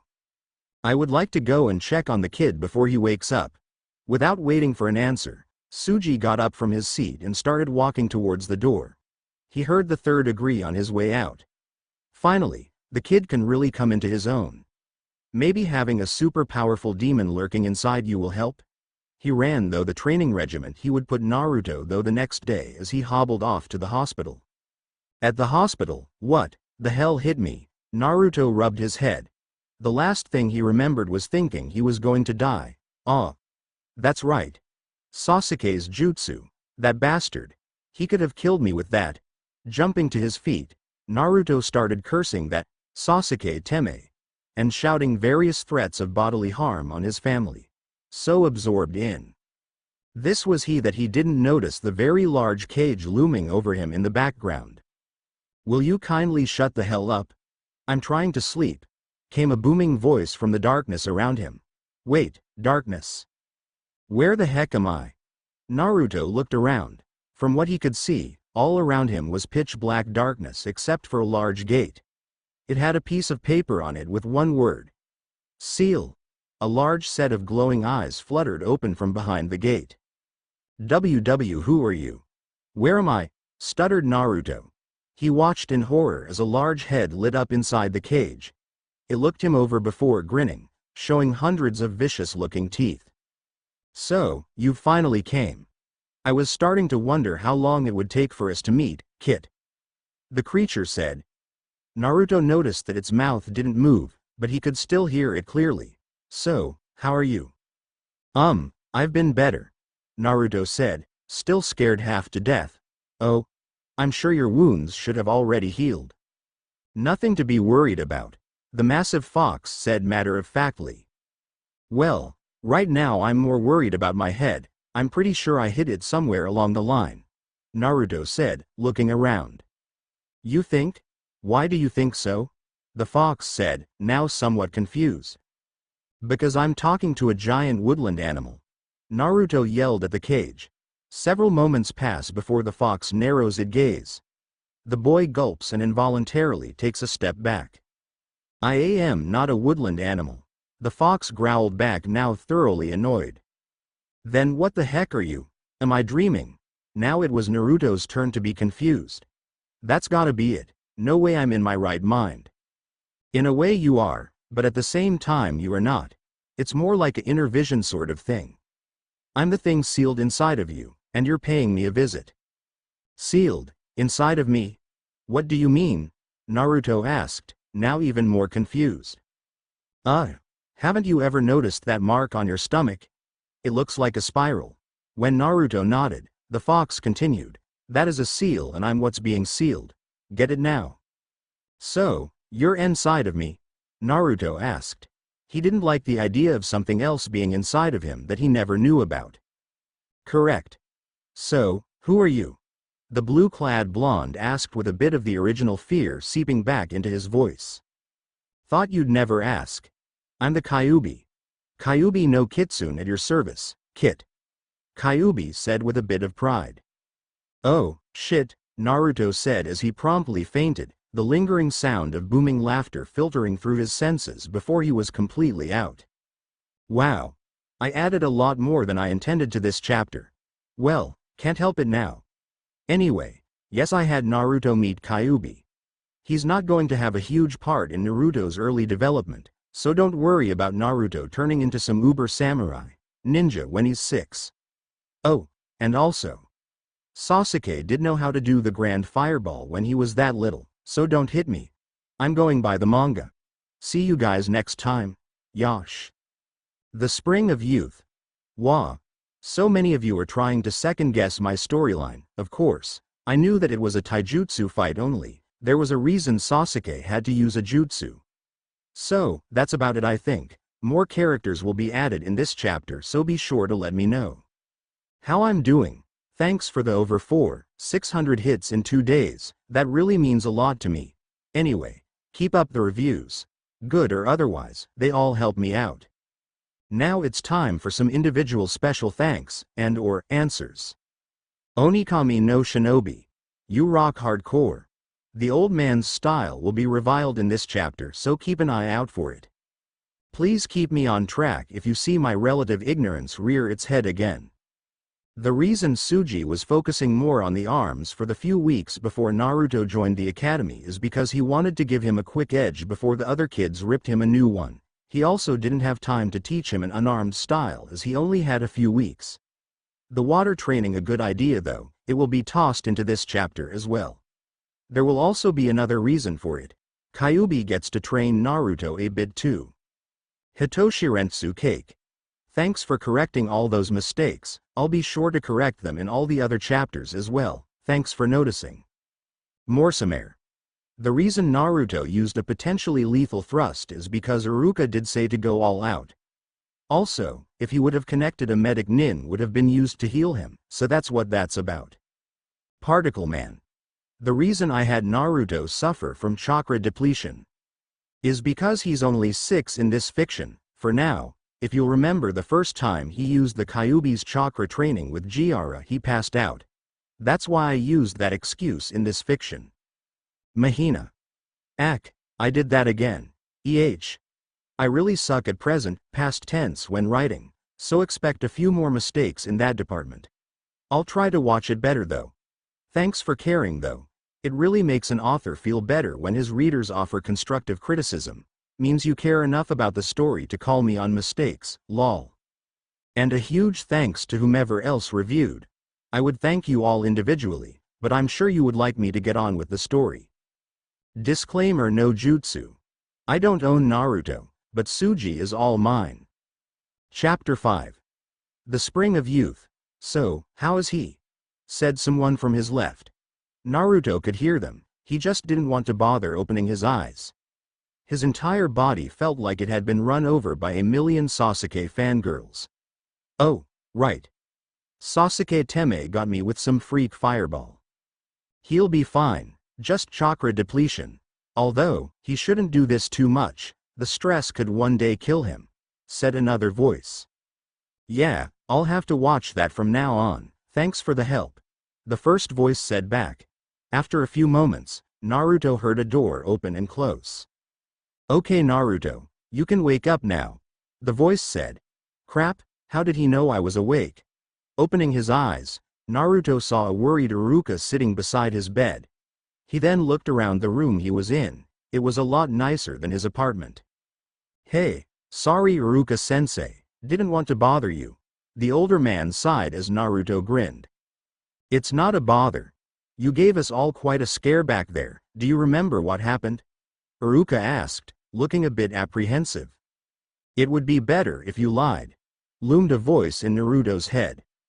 What the heck? Naruto yelled, looking all around expecting to see a giant fox somewhere in the small room. What's wrong Naruto? Iruka asked, now completely confused at the blonde boy laying in front of him. What are you looking for? Idiot. Only you can hear me. Make something up before he gets suspicious and remember, I'm sealed inside of you so all you have to do is think and I'll hear you. Kyuubi all but yelled. Nothing Iruka-sensei, just thought I heard someone. The boy lied. Could have told me earlier you bastard fox. A mental shrug was all Naruto got in response. How the heck can you be talking to me anyway? I suggest you get rid of your company first, kid. Even though he can't hear me he's going to find it strange that you're just sitting there doing nothing. I'll explain things then. After he said that, Naruto could no longer feel the demon's presence in his mind. How he knew it was the demon at all was something of a mystery to him as well. Well, I really don't remember a lot of what happened. All in all, I remember Sasuke Teme hitting me with some kinda jutsu, after that it's all blank. Not one to have much of a poker face, Iruka could tell the boy was lying and was about to call him on it when the hospital door swung open. An old man hobbled through the door. Naruto rolled his eyes at him. Why Tsuji insisted on acting like a helpless old man while out in public stumped the blonde. Thought you'd be here, kid. How's things going? How long are you going to be broke? Tsuji said with a bit of a chuckle in his voice. Iruka looked the old man over and noted that the man's walking stick was an old Bokuden. So, you're the person who's been teaching Naruto his kenjutsu? I'm Iruka, his instructor from the academy. Iruka got up to offer his chair to the elderly samurai who took it with a quick word of thanks. Yes. I've been trying to teach this kid, hasn't been easy, let me assure you. You're going to be spending a lot more time with him than me. I truly pity you. The man said with a smile as Naruto stuck out his tongue at the grinning adults. I'm fine, Gramps. It'll take more than Sasuke can dish out to deal with me. Naruto exclaimed as he tossed the covers off of himself so he could sit up. I almost had him too, if he wouldn't have used that jutsu, I would have won. Maybe, but it's your own fault for assuming he didn't know any jutsus. You can't blame him for trying to win. The old man chided. Actually, Naruto won the match. Iruka cut in. Naruto's jaw went slack as he stared at the smiling instructor. If you'll remember, the match was supposed to only be taijutsu, not ninjutsu. Out of all the times you two locked up, he was the one retreating, so you won. Yeah. Sasuke Teme cheated. I think he even burned up my Bokuden, Naruto pouted. It was the nicest thing he had owned along with his weights. Tsuji was quick to point out obvious. He filed the fact that he won in the back of his mind. He wouldn't hold it over Sasuke since he wanted to be the last one standing, but he would still remember it in case Sasuke started to gloat. And why would you think that? Your clothes are still more or less undamaged and your sword is much more resistant than they are. Trust me. Tsuji said with a bit of annoyance. Yeah, Naruto. I think I saw Ino grab it. You might want to go talk to her after class lets out.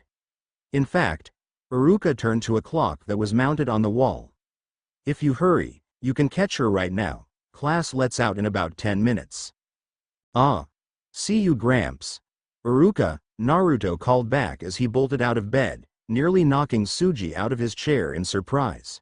Several crashes out in the hall later, the noise finally died down. Tsuji chuckled and moved to leave himself. He stopped for a moment and turned BCK to Iruka. You know, that kid loves ramen. There's a little shop he always goes to right after me and him get done training. I think it's called Ichiraku Ramen. I can't stand ramen, so he goes there alone each day. Anyway, I'm off. If you see that guy, tell him I said thanks for covering for Naruto, he'll know what you mean. With that, Suji hobbled out of the room leaving a confused Iruka alone. Ichiraku Ramen. I could use a new place to eat. Meanwhile, once out of the hospital, Naruto had taken to the roofs of Konoha. Even though the going was slow, he still made his way with little leaps and jumps to get from rooftop to rooftop. Hey Fox, I'm alone now. So you are? Now, I'm guessing you want to know what's going on, huh? Asked the ever-present demon. Damn right. You just pop into my head after Sasuke Teme hits me with that jutsu. Why are you talking to me now? And tell me why you're inside of me. Why did you attack the village? Why did you? The fox sighed, cutting Naruto off. One question at a time. Now, as to why you can talk to me now and not earlier. You had to wake me up. Noting the confusion in Naruto's mind, the fox explained, that attack the Uchiha kid used. It would have killed you if you didn't use my chakra. You see, the fourth used a very special seal to lock me up. Naruto physically shook at the amount of killing intent he felt coming from the massive demon when he mentioned the fourth. The seal he used put my soul asleep inside of you until you could deal with my powers. I don't think he intended for you to get into a situation where your mind had to wake me up so soon though. Anyway, if you die I go with you, so I helped out. Your mind subconsciously called me to help and woke me up, thus I can talk to you now. So, it's like a self-defense. Naruto didn't understand half of the fox's explanation, but he managed to pick out that. In a way. You'll understand later on in life, so don't worry too much. What counts now is that I'm awake and we're both going to have to deal with it. And my other question, Naruto prodded. He really wanted to know why the demon had attacked. Is my business, not yours. Anyway, I'm going to sleep for a bit now. After all that chakra I used to keep you alive, I'm just as tired as you were. If you need me, wake me up, but don't bother me too much. Since I'm a part of you, I can still see what's going on through your eyes and senses, so I won't miss much. See ya, kid. With that, the voice stopped and Naruto was left alone. Oh well, at least he's not trying to kill me. Hey, I'm here. Naruto cleared the final roof on his way to the academy just as it was letting out. He lingered on the roof for a moment as he watched Sasuke head off away from the gate with a flock of girls following him. Soon after, he noticed Ino walking out of the school with his wrapped-up Bokuden and weights, obviously struggling to keep upright. Hurrying off to help her, Naruto didn't notice the familiar women a block away heading towards the academy. Ino-chan. Naruto waved happily. Ino looked surprised to see him so soon. She had thought he would still be in the hospital. You picked up my stuff for me. Thanks, Naruto grinned happily before relieving the blonde girl of her burden. Well, I couldn't just leave your things there. Some guy in green was eyeing the weights. Said guy in green had thankfully left with his pupil once the fight was cleared up. One more smile from him would have sent Ino into an eyebrow-induced coma. Gee, thanks a lot, Ino-chan. Naruto was planning to go back home to train with the old man, but he suddenly wanted to spend some time with the young blonde girl. He. A mental giggle, if the Kyuubi could giggle, filtered through Naruto's mind. Thought you were asleep, Naruto mentally asked as he narrowed his eyes, much to the confusion of Ino. Oh, I wouldn't miss this for the world, kid. Might want to watch out for her mother though, she doesn't seem too friendly. The Kyuubi said as it noticed the woman through Naruto's eyes.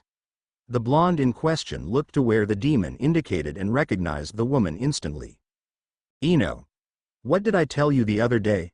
Stay away from him, said the woman as she grabbed the little girl and forcefully moved her away from Naruto.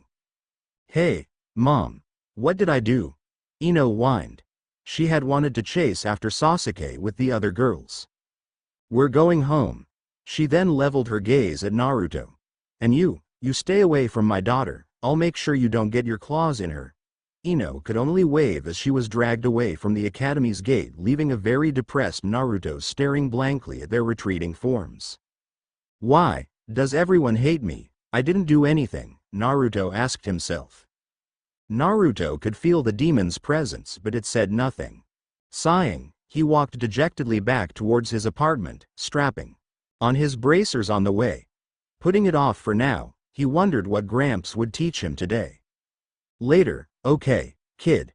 Today we start the main training of my Kenjutsu style. Tsuji waited for the standard Naruto cheers to die down before he continued. Okay, as you may have guessed from where we are, my style has to deal with water. Naruto nodded as he looked around. They were outside the village once again, only this time they were at a large lake. Naruto loved being outside of the village, no one knew him out here. Tsuji calmly stepped into the water and drew his Bokuden. All right, get in here, kid. Naruto stepped into the water. It wasn't deep, only up to his ankles, but it was still enough to impede his movements. I watched your fight today, you should have been able to dodge that attack, especially with your weights off. Lucky for you. My style is mainly about dodging, so you'll get plenty of practice. Now, let me tell you a quick history lesson about the style. It's called Gakido Sei Ryu, or Raging Current Style, like the name implies. It's about power and fluidity. You have to be able to adapt your attacks and move around your opponent like a river around a rock. The river might not be able to move the rock, but over time the current will wrap around it and erode it into dust. The style is most effective when you're around water, so we might have to find some way around that since there isn't much around here. He stopped to think for a moment and frowned.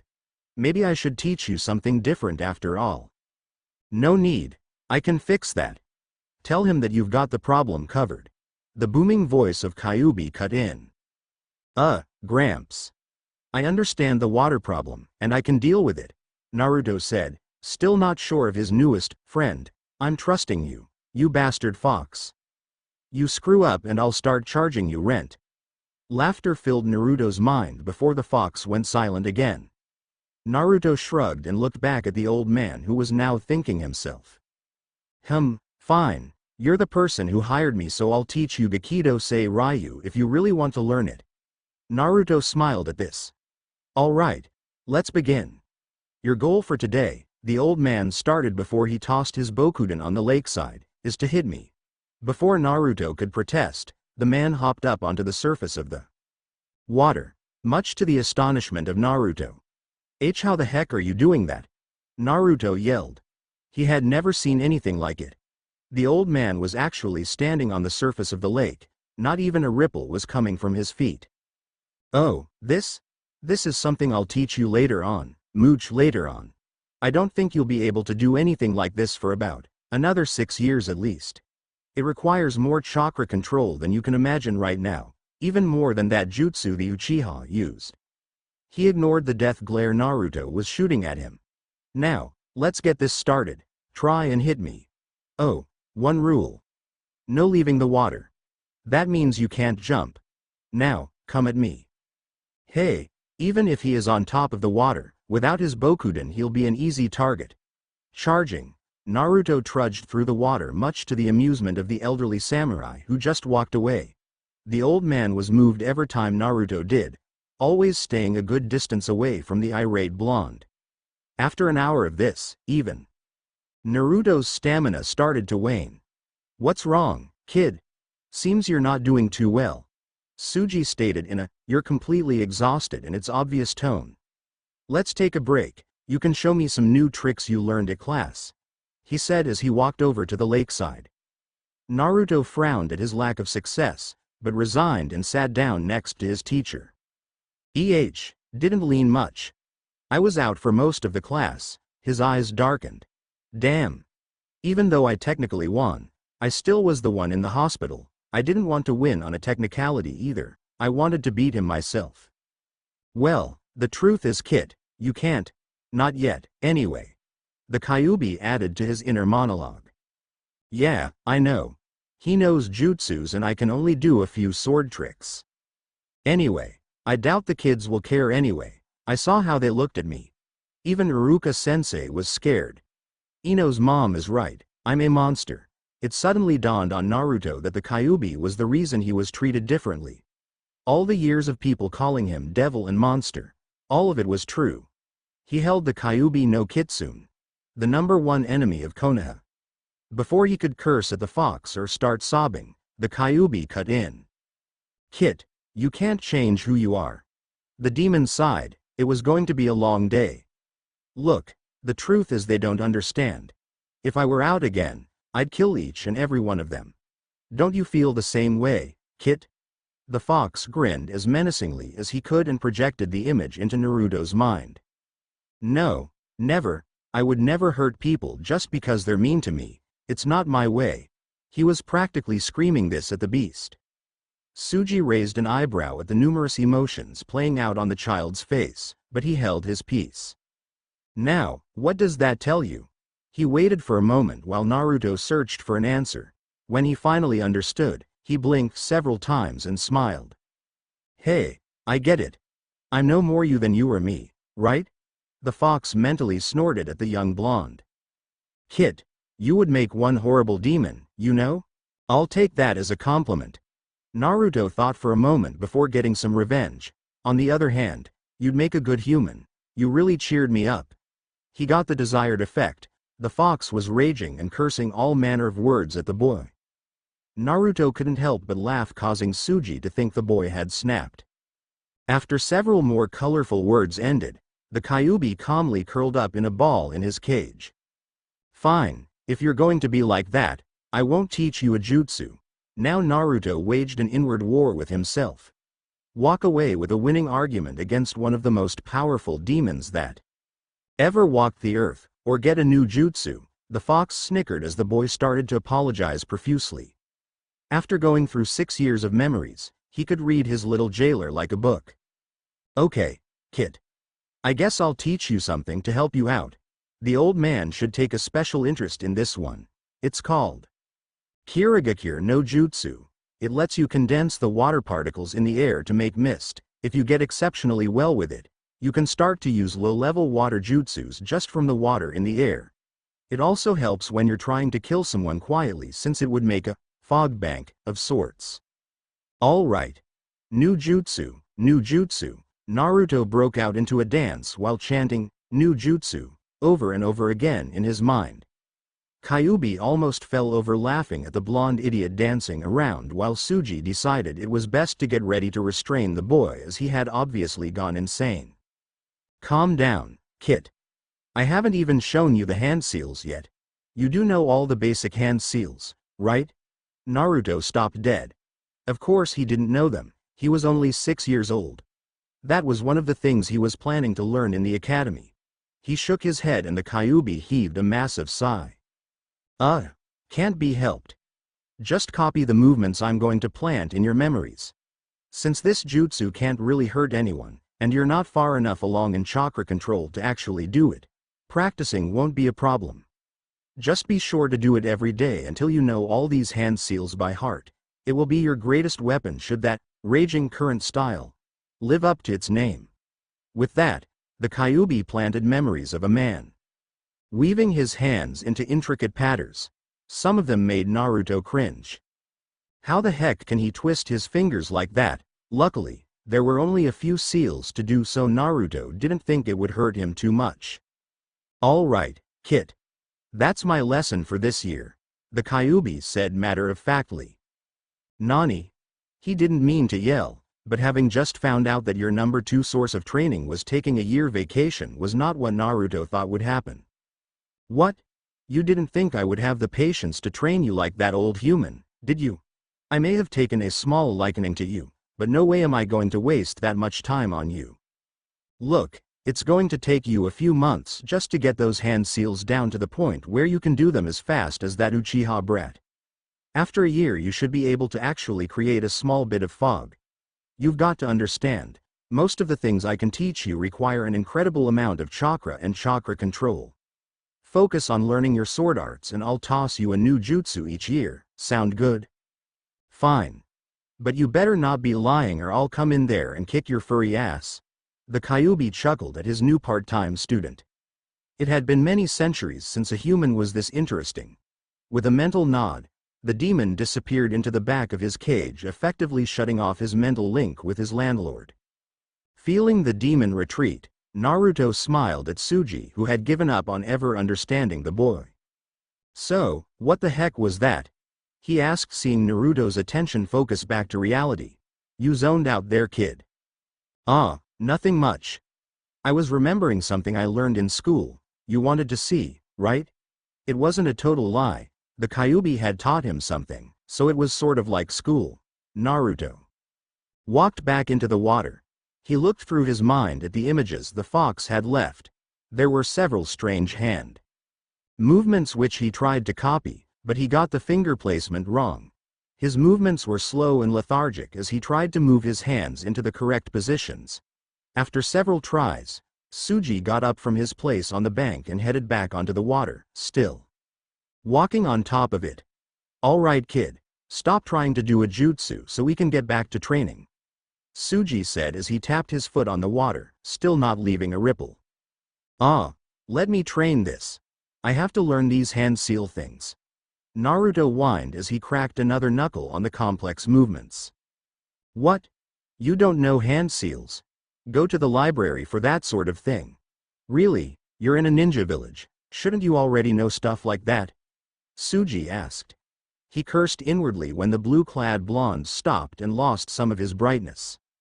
"I tried to go to the library, but they kicked me out. That had been an exceptionally bad day.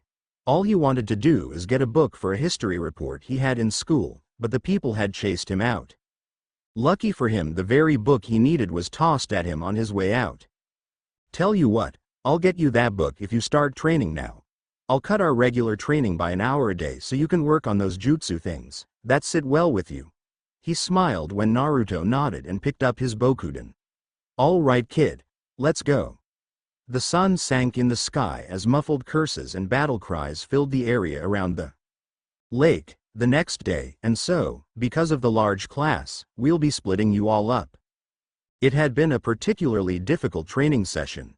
The old man had decided to put weights on Naruto's legs in addition to the ones on his arms.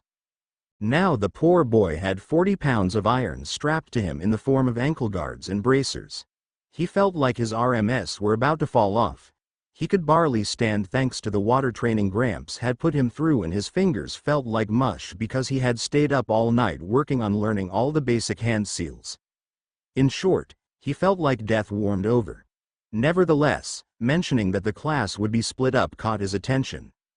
"I'll be taking half the class with me to lean at different intervals. We'll meet up once a week as a whole group for the combat class," Iruka said. He then began to read out a roll of names for the ones that would be his students. Some people Naruto knew, others he didn't, were separated. Sakura, Choji, even that weird girl Hinata were leaving.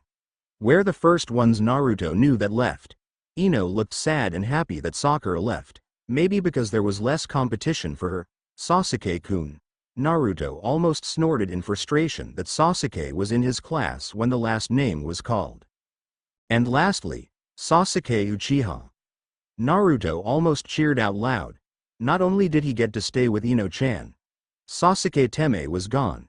It was bad that he didn't get to be in Iruka-sensei's class, though. Hey, I also get to stay with Ino-chan. Looking at said blonde girl sitting beside him, he couldn't help but feel sorry for her. She looked absolutely dejected that Sasuke was leaving. That sadness took away any happiness Naruto could claim from the Uchiha being gone. Ino-chan, are you alright?" he asked as kindly as possible. "Yeah, Naruto, I just guess Sakura wins now. Darn it, if only I was in the same class as Sasuke-kun." She looked miserable. Naruto sighed and waged an internal war with himself. Cursing, he called out to Iruka before he and the other class could leave. "Iruka-sensei." He bolted upright in his seat, causing the entire class to turn to look at him. "What is it, Naruto?" Iruka asked, slightly exasperated. Could I switch classes with Sasuke? I really want to be in your class," Naruto asked. It took an inhuman effort not to add Teme to his name. Ino just looked up at him with a shocked and confused face. Well, the classes have already been assigned. He remembered the words the Hokage had said to him the day before Naruto showed up. He had said to not see Naruto as the Kyuubi, that he had grown up alone and that he needed any comforts Iruka could give him. Iruka knew how that was. The Kyuubi had killed his family after all, and he had grown up alone without anyone doing anything for him. He took one look at Naruto and saw he was looking at the little Yamanaka girl. Oh, so that's it. She must be devastated that the Uchiha isn't in her class. The Kyuubi wouldn't care about another like that. It must be hurting him to do this, and I really should keep an eye on him myself. Wonder why Mizuki wanted him anyway? His mind made up, Iruka nodded, much to the annoyance of Sakura and the happiness of Ino. Naruto only smiled bitterly as Sasuke headed back to his regular seat with a shrug. Thank you, Naruto-kun, Ino said as Naruto started to walk off. She couldn't figure out why he had done it though. He hated Sasuke, right? He should have been happy that he wasn't in the same class as him. She called me, Naruto-kun. It's nothing, Ino-chan. I'll see you in a week when the classes meet back up, he replied with a smile. He walked past and somewhat interested Sasuke, who was wondering the same thing as Ino. When Naruto noticed the Uchiha's attention was on him, he stuck out his tongue at the prodigy, which made Sasuke turn his head and grunt. With one last wave to his former classmates, he followed after Iruka, hearing an energetic, Sasuke-kun come from the room he just exited. He flinched when a hand dropped to his shoulder. You know, Naruto. Sometimes people don't see what's right in front of them, Iruka said as he and Naruto lagged back behind the other kids.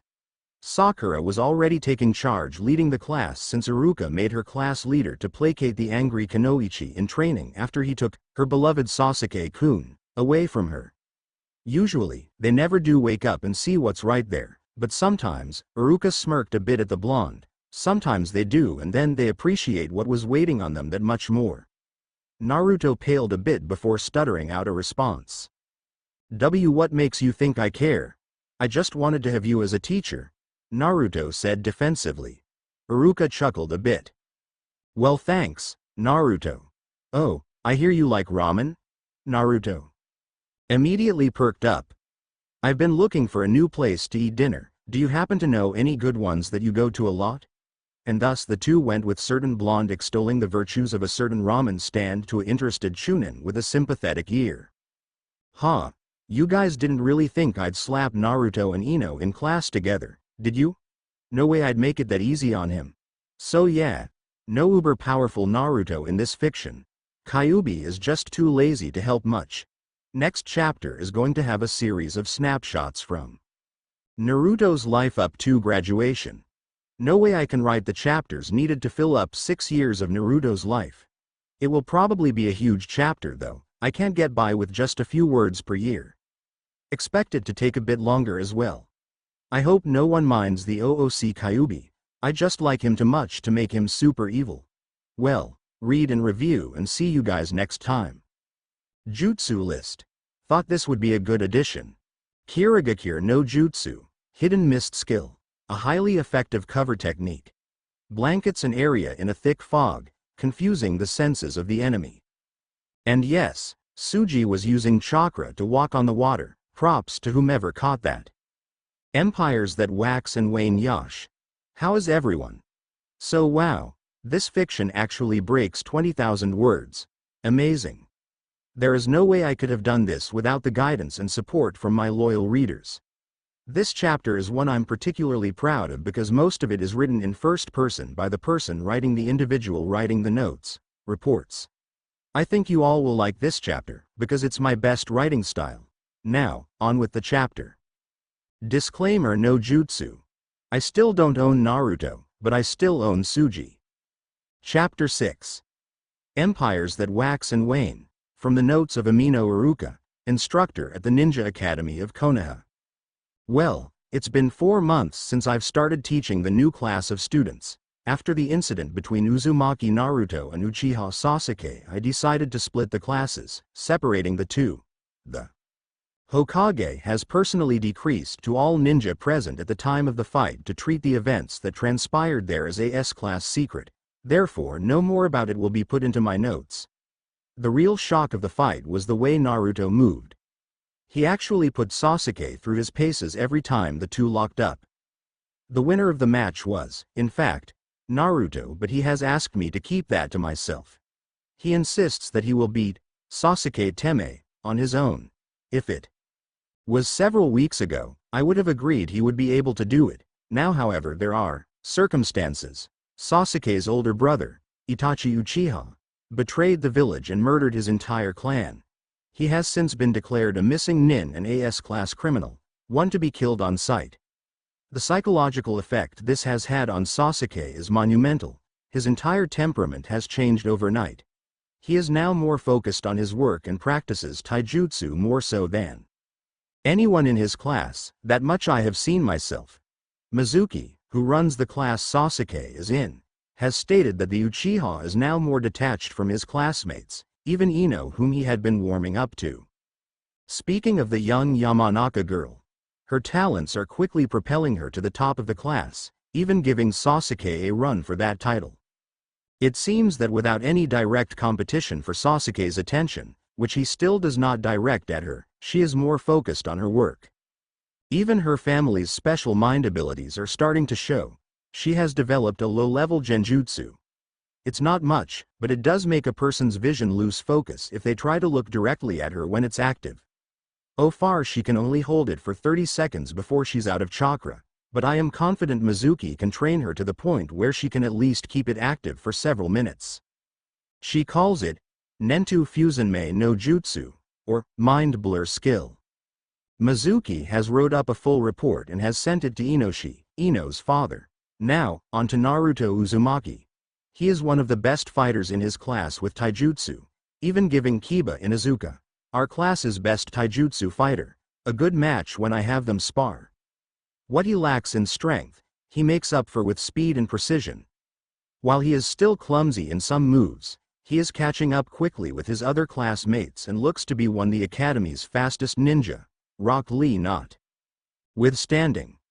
Using kenjutsu he can hold his own against any of his classmates, but without it he falls into the middle of the pack. He wears training weights, 10 on each limb, and takes them off when he fights. It seems he is avoiding using ninjutsu. When I ask him about it, he says, I'm keeping it as my trump so I can stomp Sasuke Teme. His personality has changed very little. He still pulls pranks on his fellow students and instructors. He is learning all the hand seals with the rest of his class, but he shows aptitude in doing a select few. It seems he is trying to teach himself on the side. He is lacking in some areas however. His core ninja training is far behind anyone else in his class. Information gathering, stealth, ECT. His speed is the only thing that could pass as ninja-like in that capacity. He has developed a peculiar dream though. He declares on a daily basis that he will become Hokage one day and end animosity between the samurai and ninja. It will be interesting to see whether or not he can accomplish this dream. Official Naruto report from Shuyu Suji. Hello there, Sarutobi. Here's my report for the week on Naruto. So, it's been a year living with the little kid and I'm not dead yet. Guess that's a good thing. Not much training this week because he wanted to have a day off for his birthday. I got him a new set of clothes. He really loves blue now, go figure. He's progressing well in his kenjutsu, if not a bit slower than usual. Of course, he's splitting his training time into so many angles it's amazing he time for me at all, haha. His speed has grown even more than I thought it would. I guess that ninja training is good for something after all. From what Iruka tells me, his weak point is unarmed taijutsu. I understand that. He insists on spending all his time with me working on kenjutsu because no one else can teach him. He has, however, learned something very interesting. Apparently he can use a jutsu that I didn't think you guys taught. It's a boon for his sword skills since many of the more advanced techniques in my style use water, but I do wonder where he picked it up from. He's so secretive of the stuff he lets me see, but I guess he was too excited to keep it to himself. The jutsu in question is Kirigakure no Jutsu. I ran into it while I was traveling through water country, but never learned how to do it. The kid can actually use it fairly well. He can make enough mist to fill a small room. When he tries to do it outside, however, the mist blows away before he can do anything with it. I have no idea where he learned it, but he does read the odd book from time to time. I'll tell you if I ever find out which one he got it from. I think he might know another one like it too. I heard him say something about mist clones earlier today. Guess the kid is a real fish out of water. His chakra control is getting better. I expect him to be on par with any of his classmates when the time of graduation comes up. Using the special techniques of my style, he can use chakra to reinforce his Bokuden, making it harder. How else could I use the same sword for over 3 decades? He is suffering from kunai training. I don't think I can do anything about that. He's as confident as ever though. He made a bet with me that if he can handle 20-pound weights on each leg and arm by the end of the year, I have to show him one of my better attacks. Like that squirt can do that. Anyway, I have decided to teach the boy how to open the celestial gates. Don't worry though, I'll teach him when he turns 11, that's 1 year before he graduates. From the training, it will take him until his graduation to condition his body to be able to open the first one. Can you imagine the speed he'll have when he does it? I think your little Rock Lee will have some competition. Don't tell Guy though, that senile fool will double the poor kid's training just to keep up. Well, see you next week. Special Anbu Report number 1597A. Subject, Shuyu Suji. This is a report for the Special A-Class mission ordered by the Hokage himself. The target is Shuyu Suji, a samurai currently residing in Konoha and side teacher of Naruto Uzumaki, a 2-year student at the Ninja Academy. Hokage-sama commissioned this report shortly after he called off the official Anbu detail that usually followed Uzumaki around. That was 2 years ago. From the information I have gathered since then, it seems the initial assessment made by one of my fellow Anbu members was off about Shuyu Suji. That report described him as Chunin level at best. In my investigation I have found that to be a gross understatement.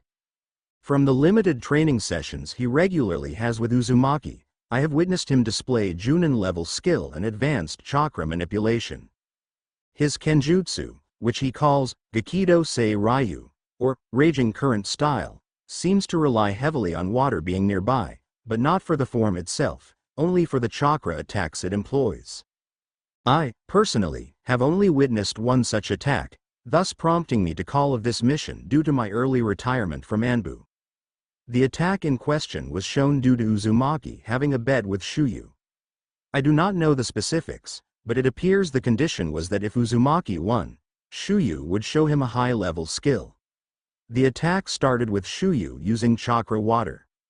Walking to go out into the center of Generiku Lake. The pair practiced there primarily. Once there, he began to spin his wooden sword in his outstretched hand. It appeared that he was using chakra to keep the center of the sword hovering just out from his palm and spinning it like a propeller. After the blade was spinning at its zenith, he used his foot to kick up water in front of the sword propeller and the effect was instantaneous. The water was sucked up like a reverse drain spinning out from the blade.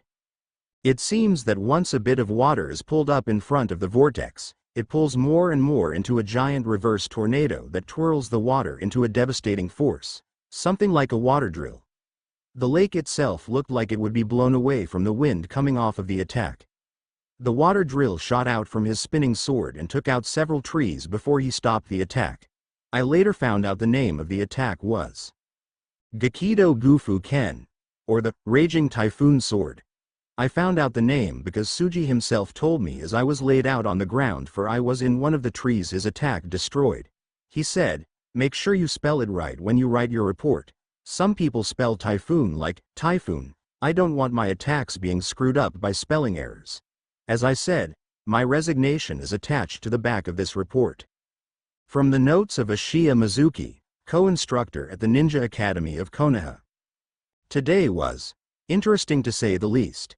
It has been 4 years since I've started to teach what everyone is calling the most talented class of this generation. I don't know if I agree with them completely, but I must say it's been quite a ride. 2 years to go before graduation, and I can honestly say Sasuke Uchiha has come into his own. His ninjutsu is the best of his generation, he has a good grasp of genjutsu, and his taijutsu is nothing short of amazing. Ever since his clan was murdered several years ago, he has made it his purpose to excel in the academy, and to that end he has met success. His grades are immaculate and he is quickly catching up to Neji Hyuga as the #1 rookie of Konoha. Also in his class are several other rising stars. Ino Yamanaka is the top kunoichi in my class. I understand that Sakura Haruno from Iruka's class is also something to see. A fierce rivalry has sprung up between the two girls a little over 2 years ago, since Sakura started trying to get the young Uchiha's attention after class. While I don't condone it, it does seem to drive both girls to do better. Ino has done exceptionally well in genjutsu, and I'm running out of things to teach her in that area. Her special family jutsus are really starting to come out, along with several jutsus of her own design. Strangely enough, she also has talent in taijutsu and is the top female in the class. Her ninjutsu skills are average. When the classes meet up once a week for joint sparring, she spends most of her time fighting with Sakura over Sasuke's attention, which he does not return to either of them. Naruto Uzumaki, one of Iruka's Enigma students, often tries to goad the young Uchiha into fights. He usually turns him down, but this last week he accepted due to a bout of particularly poignant insults, and what transpired was something truly unique. Sasuke started the fight by using Gukakyu no Jutsu, to which Uzumaki used the Suiden Suijin Heki to block it. It was a clash as Naruto summoned water from inside his chest. He didn't have as much control over it as Sasuke did with his grand fireball though. It was amazing because the Suiden Suijin Heki is a Junin level technique. Uzumaki was still hit by some of the fireball, and that left him open for a taijutsu assault from Sasuke. Naruto saw it, but seemed to be detracted by something. He was yelling, "Don't tell me which jutsus I can and can't use, you freeloader." It cost him the match. Sasuke executed a genius combo and floored Naruto. Iruka called the match at that point, much to the disappointment of Naruto, who insisted he was good enough to continue. I think Iruka knew he was. It was just the property damage those two were causing. It's going to take weeks to replant new trees that were burnt up, and an army of janitors to mop up all the water that managed to flood the first floor of the school, not to mention my new leather shoes are ruined. To the third Hokage from the future Hokage, Naruto Uzumaki. Hey old man, I'm writing this to personally invite you to see me pass my graduation test next week. Iruka sensei said you can sit in if you want. I'm having Gramps come too. Iruka sensei says I'll have to do some jutsu to pass, but I'm not worried about it. It'll be the best birthday gift ever when I get to be a ninja. Gramps already says if I pass he'll give me my first real sword, and then I'll be a low-level samurai too. I also know a whole bunch of water jutsus. No way. Sasuke Teme can touch me now, right? Gramps taught me a very special skill last year. I think he told you about it. I wanted to be able to show it to you, but I haven't mastered it yet. You can't imagine how much stamina it takes to open one of those gates. Well, I guess you can since you're the Hokage and all. Anyway, just be sure to show up. I can really cut loose if I know you're watching me. The third Hokage looked over the letter he had received 1 week ago. It was all he ever wanted for the boy, his finally becoming a ninja. He knew it wouldn't automatically solve the boy's problems with the villagers, but it would be a start. Sarutobi ran his hand over the wrapped box sitting on his desk. He had thought long and hard on what to give Naruto for his graduation birthday. He knew the boy's dream, so he thought that this would be the best thing for him. It was hard getting it though. It had taken several weeks to be custom made to fit the young ninja in training. Well, maybe not in training for much longer. I know he'll like this, but I think Iruka's gift is one he'll appreciate more. He added as an afterthought and a smirk. He had cleared his morning of all work. No way he would miss this. He knew that the Bunshin skill was Naruto's worst one, and that's why he told Iruka to use it for the exit test. He would have to make Naruto work to become a ninja because of the destiny he had. Such responsibility was not to be given lightly. The boy would have to overcome his greatest trial to pass, but the third did not have any doubts that he wouldn't do it. He was his son after all. He was brought out of his thoughts by his secretary calling him over the intercom. "Hokage-sama, the graduation will begin soon," the voice said. "Ah, so it does. You know where I'll be should anything important come up," Sarutobi said as he picked up the wrapped box. "Hi Hokage-sama," the voice replied as it clicked out of existence. The third smiled and walked out to the balcony of the Hokage tower, then with a poof of smoke, he was gone. Meanwhile at the academy, "Okay you guys, now it's time for the graduation exam. You will all have to do the Bunshin no Jutsu to be able to pass. Now, I will call you into the exam room one at a time for the test. Good luck to you all," Iruka said as he stood in front of the class. This was it, the day of proving he was good enough to become a ninja and samurai. Naruto looked over at the old man sitting up against the wall holding a long, curved box. It was like the one his Bokuden came in, but slightly longer and had fewer designs on it. Naruto gulped. "So, that's my sword. Yeah. This is going to be great. I'll pass this exam and become a ninja and samurai on the same day. Plus it's my birthday," Naruto exclaimed to no one in particular. "If I can make a stupid Bunshin, why did they have to pick that one? Birthday to you, funeral for me." A slightly agitated voice cut into Naruto's celebration. "Ah, are we upset? It could have been worse. You could have been flat out killed. At least you live a few more years," Naruto taunted. The fox always got snippy around this time of year. He had taught Naruto useful jutsus over the years and it was nice to have a constant companion, although neither would ever admit it. "Humph. Say what you will, kid. Just hurry up and get this over with and I'll teach you your most powerful skill to date." That got Naruto's attention. Most of the jutsus Kyuubi taught weren't used for attacking, with the exception of the Suiden Suijinheki, and even that was a stretch to say it was an offensive jutsu. He was brought out of his inner monologue when he heard a squeal for joy. "Yeah. I'm a ninja now. How's that Sasuke-kun?" A happy Ino bounded out of the examination room and showed off her forehead protector to uninterested Sasuke. Ino stuck her tongue out at an annoyed Sakura who had also passed. Naruto looked at her for several minutes before someone tapped him on the shoulder. "Hey, you're up, Naruto. Iruka's been calling you for a few minutes," said the person behind him. "Oh shit. Coming Iruka-sensei." Naruto leapt down from the row he was sitting on and ran towards the exam room. "Wow, you've got it bad for that one, kid," the fox muttered. Naruto responded by imagining the Kyuubi as a fox chibi. Even as it used words that would make Enko blush, Naruto couldn't help but go, "Ah," at the little fox hopping up and down angrily in its cage. Early on Naruto had figured out his mind was the one giving the fox his appearance, so his favorite revenge was to imagine it as some cute woodland animal, much to the demon's ire. Walking into the exam room, Naruto was surprised to see not only Iruka, but the third was sitting in with him. "Old man, you came," Naruto exclaimed. "Of course, I wouldn't miss this after you personally invited me," the third replied with a smile. "Now, I expect you won't disappoint me on the exam, right?" "No way. All I have to do is make a Bunshin, right?" When Iruka and the third nodded, Naruto hurriedly ran those several hand seals. "Kirigakure no Jutsu," Naruto said as he finished up the last seal. He summoned a small amount of mist, not nearly enough to obscure the examiners from the boy. Before any of them could say anything, Naruto started more hand seals. "Mizu Bunshin no Jutsu."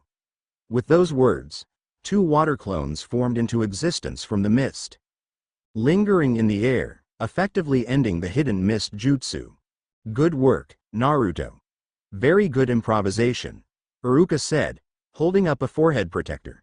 Naruto stared at it for a moment before breaking out in an extra foxy grin. He cancelled his water clones and walked over to the table to retrieve his forehead protector. "Thanks, Iruka-sensei," Naruto said as he ran his fingers over the polished plate with the leaf symbol on it.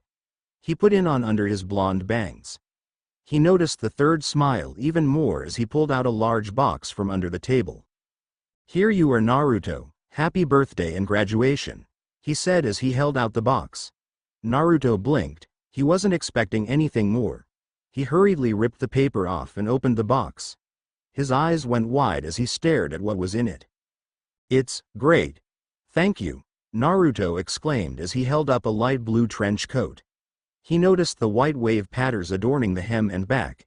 It was short sleeves so his arms could have more maneuverability.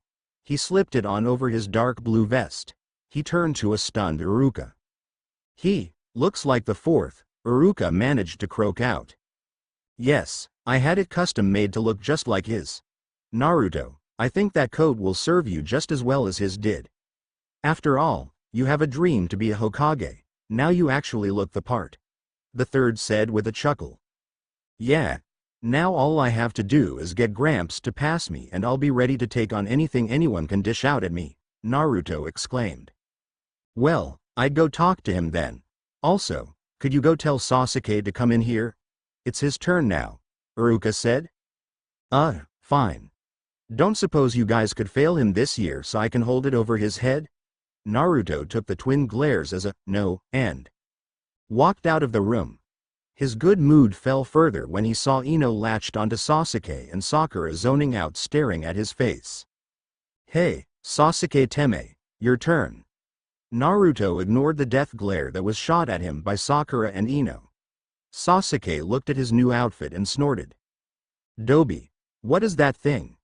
You look ridiculous," Sasuke said, pointing at Naruto's new trench coat. Ino and Sakura looked him over as well. "Huh. I'm getting fashion advice from someone who doesn't even know his own shirt size," Naruto shot back. After trading insults with an angry fox demon for 6 years, he had developed a sharp tongue. As expected, Sasuke just grunted and headed off to the exam room. "Naruto. Don't taunt Sasuke-kun," Ino pouted at the loss of the Uchiha's arm from her grasp.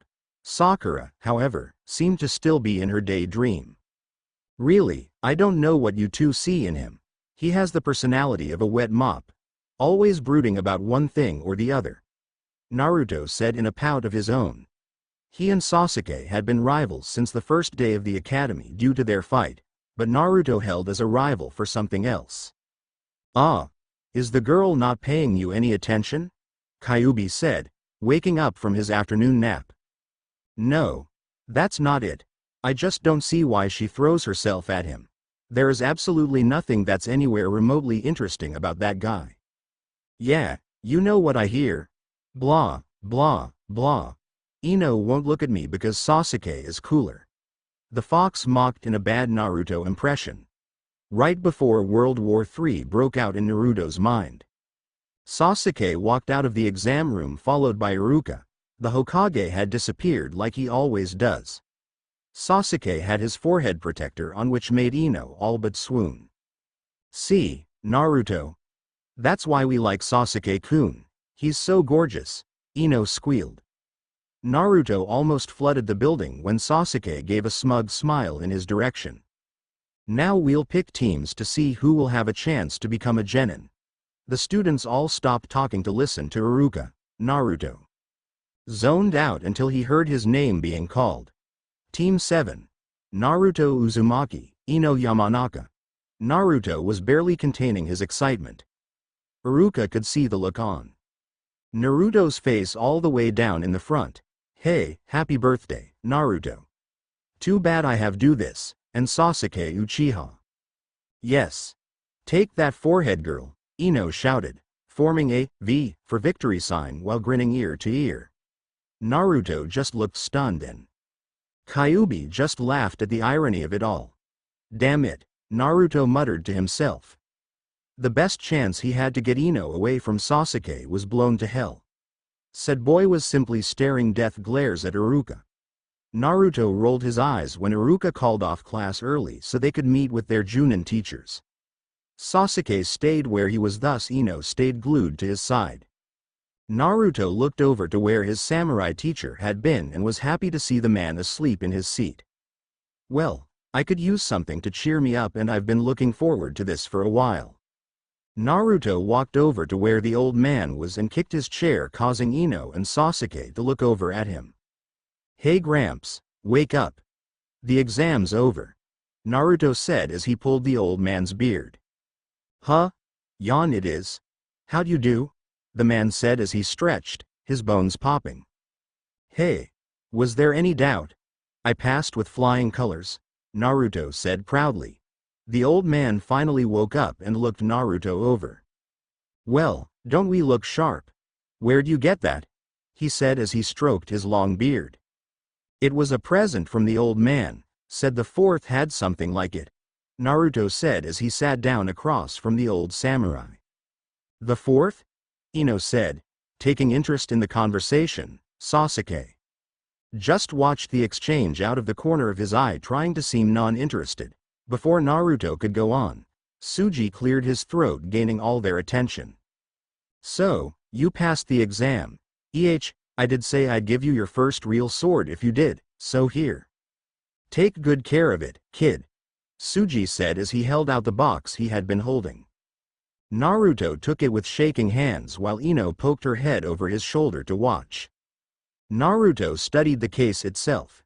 It was onyx black like the one his Bokuden had come in, but only had one symbol on it, a crescent moon. Naruto opened the top and had to gasp. The katana inside was about 4.5 feet long. Its handle was as black as its scabbard and the hilt was blood red. He took it out and unsheathed the blade. It was a bluish color that had a wave-like pattern run the entire length of the blade. It was light, even more so than his Bokuden, which he was still wearing strapped to his back. Tsuji smiled at the captivated boy. "So, I take it you like the sword?" with an absent-minded nod. Naruto kept examining it as Tsuji continued. "Its name is Munashi, treat it well as it was my first real sword.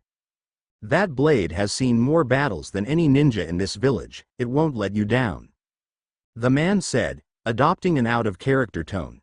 "Anyway, you've passed my first stage of training, Naruto. You should be ecstatic, you're now a full-fledged samurai. Now, tie that sword to your waist and feel some pride in your accomplishments over the past 6 years. You've earned it."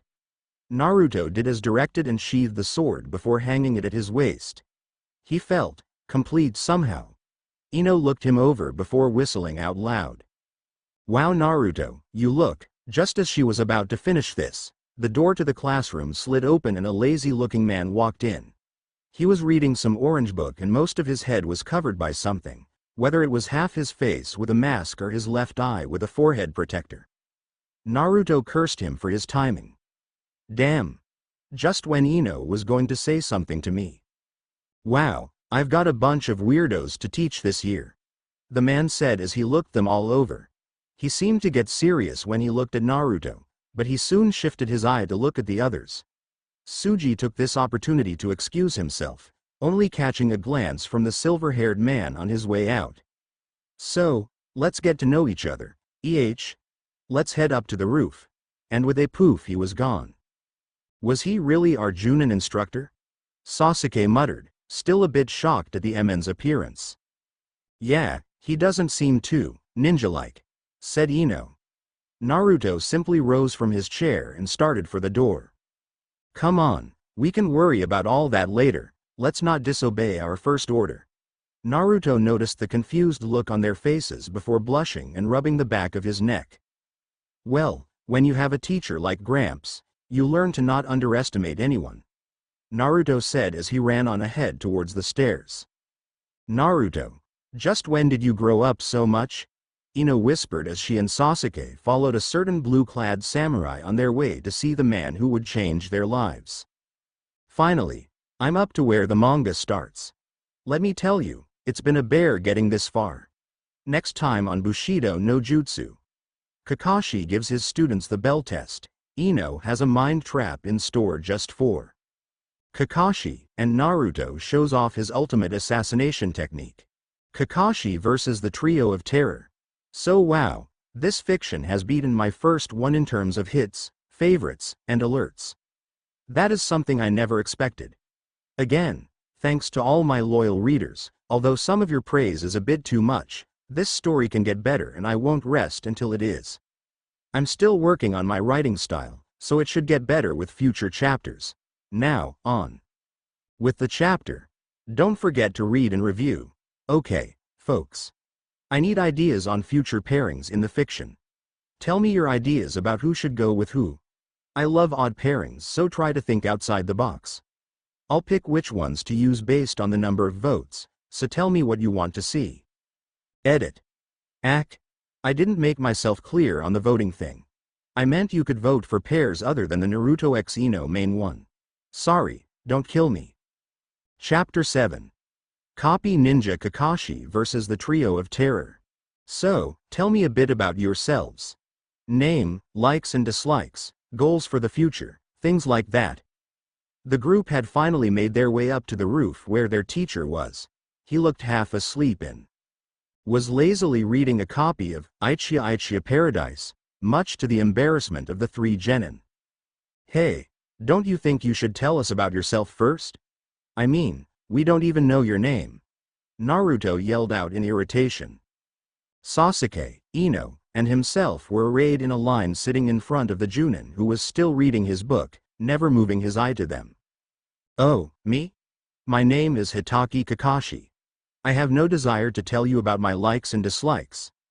My goals for the future, When it became obvious that he wasn't going to say any more, Ino leaned over and started a huddle with the two boys. All we learned is his name, she said. Well, I've heard of him before, he's supposed to be an elite Junin. Naruto added. What? How do you know that, Dobi?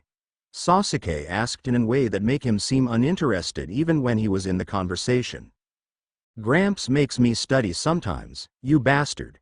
Unlike you, I don't spend all my time thinking up new ways to scowl.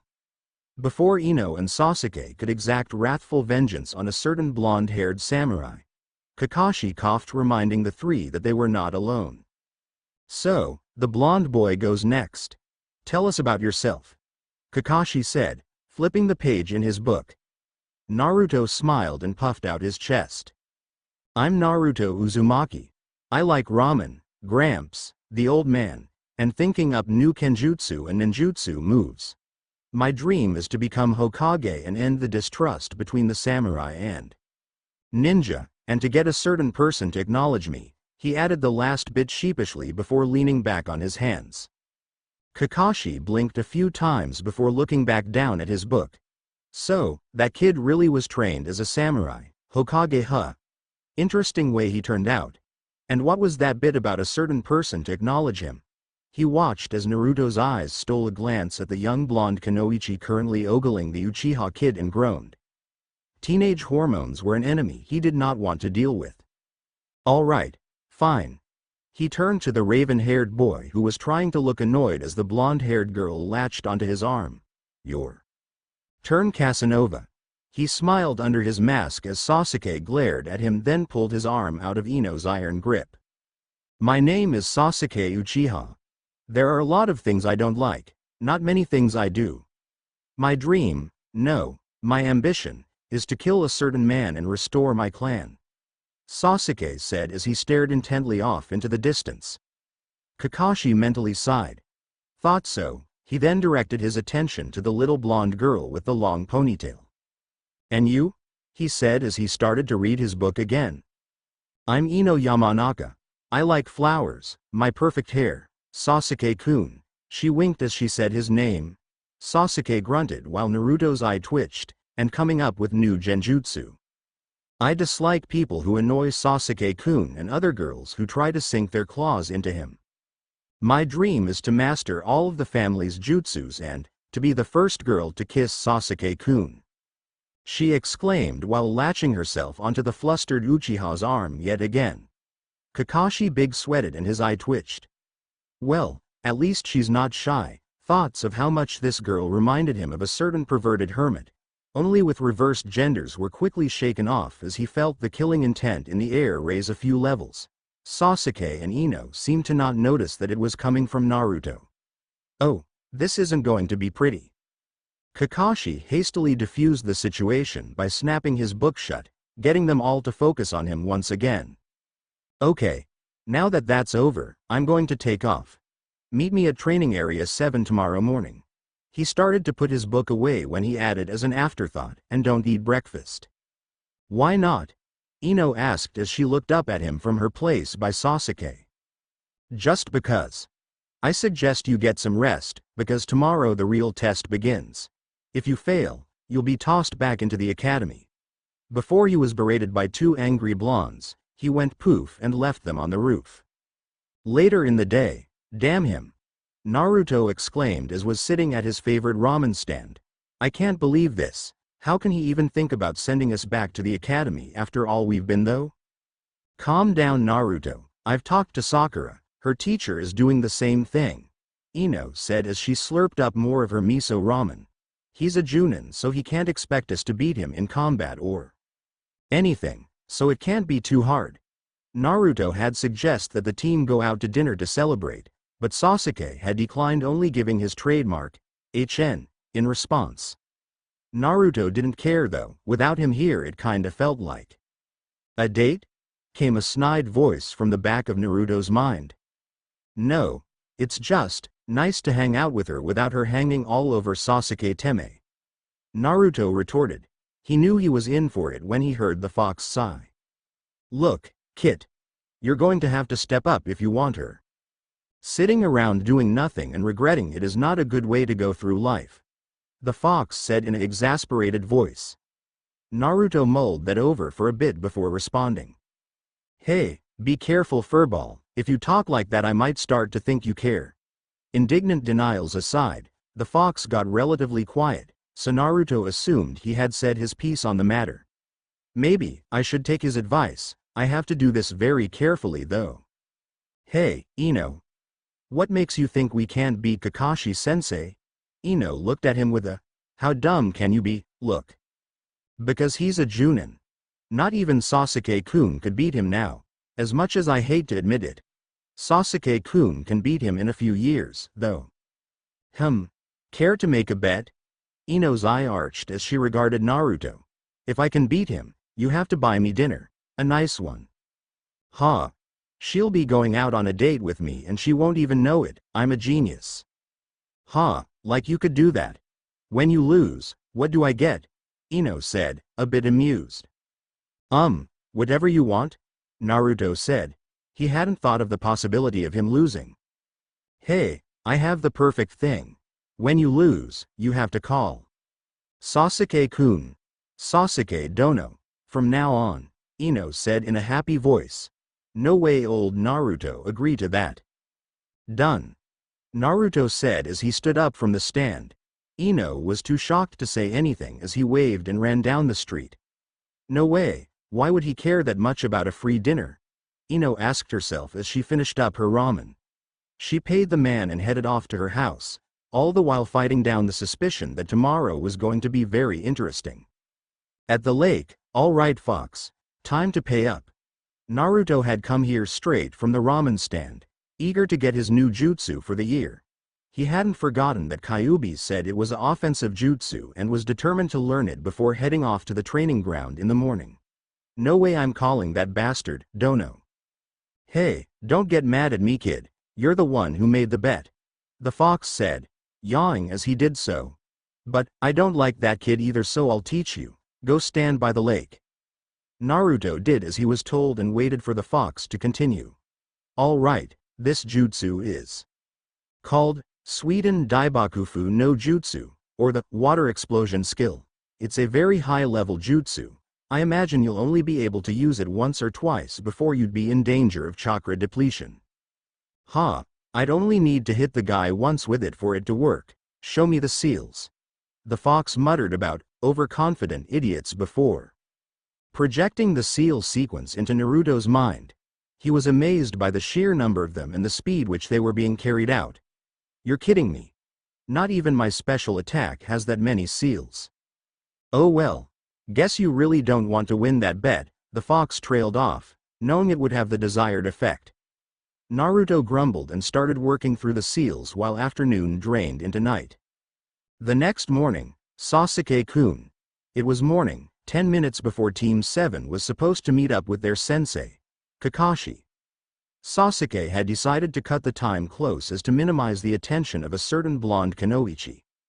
Naruto was off to the side in a lotus position with his katana laying on his lap, its black sheath shimmering in the morning light, his blue trench coat fanning out behind him. He paused in his meditations to regard Sasuke for a moment, then went back to whatever it was he was doing. Sasuke had never seen him so focused. Ino, Sasuke started. Ino's eyes shone with happiness since the Uchiha had decided to talk to her. What's the dobe doing? Darn it, he only wants to know about Naruto. I don't know, Sasuke-kun. He's been like that ever since I got here a few minutes ago. I tried to talk to him, but he said he was preparing for Kakashi. He's really taking this bet too seriously. Sasuke raised an eyebrow. What bet? He asked. Ino just looked confused at him for a while before answering. We were talking last night at the ramen stand about this challenge thing. Somehow we got onto the topic of how strong Kakashi was and he made a bet with me that if he could beat Kakashi, I would buy him a nice dinner. Sasuke smirked. So, Dobe isn't as dumb as I thought, he said as he sized up the blonde boy sitting beside the river that was winding past the training ground. What are you talking about, Sasuke-kun? It's just a free dinner, I don't see why he's taking it so seriously, Ino said as she pouted. I really don't want him to get beat up over something as stupid as food. She was shocked when Sasuke chuckled. You have no idea, huh? When Ino looked at him confused, he shook his head and shrugged. He doesn't care about the food, he just wants to. He was cut off by his senses. A large amount of chakra was coming towards them. Ino noticed too and her hand snaked down to her kunai pouch. Before either of them knew it, a familiar silver-haired Junin popped into existence in a cloud of smoke.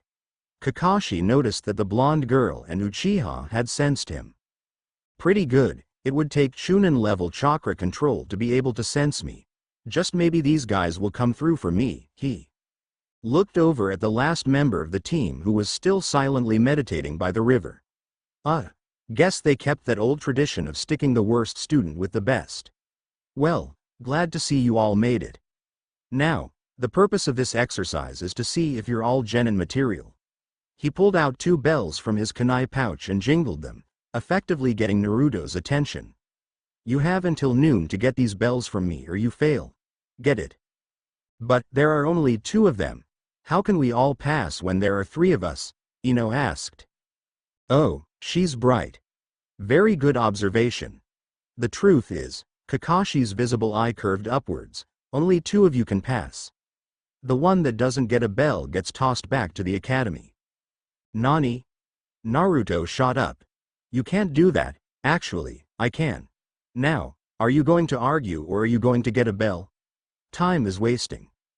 Kakashi said as he set a clock down on a nearby stump. He tied the 2 bells to his waist before pulling out his novel to read. He sighed when both Sasuke and Ino disappeared in a blur. Oddly, Naruto stayed where he was with a smile on his face. This is great. Now I don't have to ask you for a private match to beat you. I can just beat you now and pass at the same time, he said as he pulled out a wooden bokuden, his actual blade still in its sheath at his side. Kakashi sighed as he looked up from his book. You can talk all you want, but it's dumb to just charge in when facing an unknown opponent. I would think going through Iruka's class would at least teach you that much. Don't underestimate people you know nothing about. Oh, I'm not underestimating you, Naruto said as he exploded in a burst of speed. Kakashi barely had time to pull out a kunai as he parried a thrust aimed at his arm. Damn, he's fast. Dancing around, Kakashi blocked and parried, moving all around the training ground. More and more he was led towards the river as if the blonde was heading him there for some reason. Whoa, I didn't know Naruto was so good, Ino said from the safety of the trees on the edge of the clearing.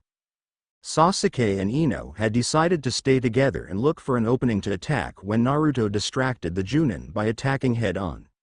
Now they were captivated with the moves of the 2 combatants. Kakashi wasn't going all out, but he did have to put his book up mid-fight. Look at the way Naruto's moving, it's like he's flowing around Sensei's attacks. Ino whispered to the raven-haired boy. It's not all that great, Sasuke said as he watched the two. Naruto has been this strong the whole time? I don't believe it. They both winced as Kakashi finally caught on to Naruto's patterns of dodging and landed a solid kick to his midsection, sending him flying towards the river. Naruto!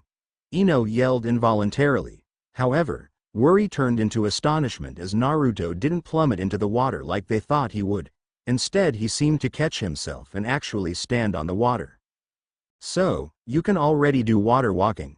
Impressive, Kakashi said. It was actually more than impressive, as even Sasuke didn't have that amount of chakra control yet.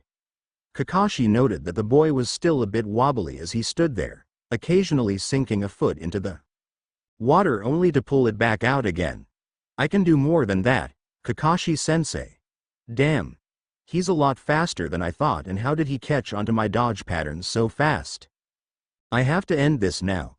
Kakashi got confused as Naruto put away his Bokuden. He was wondering if the boy was giving up before he noticed the hand seals Naruto was doing. Oh she! Kakashi said as he ripped of his forehead protector and exposing his left eye. Suiden Daibakufu no Jutsu, Naruto yelled as he completed the hand seals. A moderate-sized blast of water churned out of the river towards the Junin. Naruto saw his attack was going to miss and quickly decided to make a break for the trees where Ino and Sasuke went while Kakashi was busy dodging the water blast. Damn. Used way too much chakra for that one. Water walking and using the water explosion. Not a good idea. How the heck did he dodge that though? Lucky for Naruto. Kakashi was too stunned to follow Naruto's inhuman speed as he disappeared into the trees. Wow. That kid made me use the Sharingan and he's just a genin. That was a Junin level skill too, how the heck did he know it? Covering his eye once again, he decided his best course of action was to bide his time, so he leaned up against a tree to read his book and mull over the many questions he had about the blonde-haired boy who looked so much like his own sensei. Ino and Sasuke had been watching this whole exchange with wonder and a hint of jealousy. Ino scanned the opening for Naruto, but couldn't see the other blonde anywhere. Suddenly, Sasuke jumped up from his place, crouched behind Ino and drew a kunai. Ino looked up at him, then got up herself only to come face to face with one very winded samurai. Dobi, Sasuke said as he looked the boy over.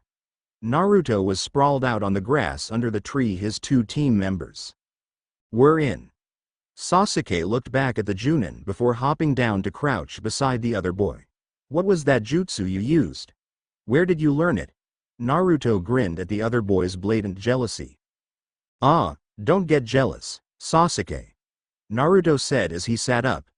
Sasuke just glared at him, so Naruto tried to placate him.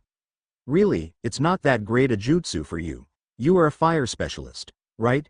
This seemed to calm him down some, and he walked over to prop up against a tree with a humph. Ino jumped down from the tree after Sasuke and sat opposite of Naruto. How the heck are we going to get one of those bells? I mean, Sensei is amazing, she said, exasperated. Well, I have an idea. If we all work together and manage to make him choose between death and passing, he can't fail us, right? This came from Naruto. The other two looked at him with interest and suspicion. Look, we have to work together if we're going to get even one bell. I have a jutsu that will really help if we all play our parts. You guys want to try it? We can put that smug bastard in his place. Ino looked over at Sasuke with questioning eyes. When Sasuke walked over to the two, they all huddled up to hear Naruto's plan. Meanwhile, back with Kakashi, just then, Usagi walked in on the priestess just when she was getting into the warm bath. When she didn't ask for her to leave, the blonde girl started to strip, eyeing the young girl eagerly. Kakashi was thoroughly enjoying reading the newest edition of Aichia Paradise, when a sudden movement caught his attention. He sighed and put his book back into his special Aichia pouch. He had custom made in his Junin vest. He knew better than to underestimate his charges like he had done with Naruto. It would be a blight on his reputation if something like that happened again. He calmed down when he saw Sasuke step out from the tree line. So, it's your turn, Kakashi said, gauging the young Uchiha. Sasuke smirked as he whipped out several kunai and threw them at the elite Junin. Kakashi moved with inhuman speed as he picked all of them out of the air before they hit. Sasuke didn't wait to see the results of his initial assault. He was already closing the distance between him and Kakashi. The Junin blocked several punches and caught Sasuke's foot in his hand. The boy smirked and sent a fist sailing at the man's head, which was also caught.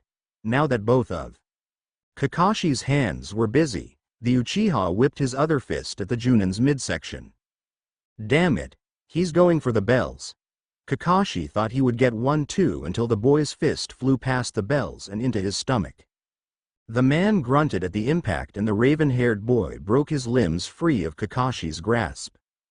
Before the Junin could recover, he had to hastily dodge several shuriken aimed at his legs. They came from Ino as she darted behind Kakashi and aimed a fist at the back of the man's skull.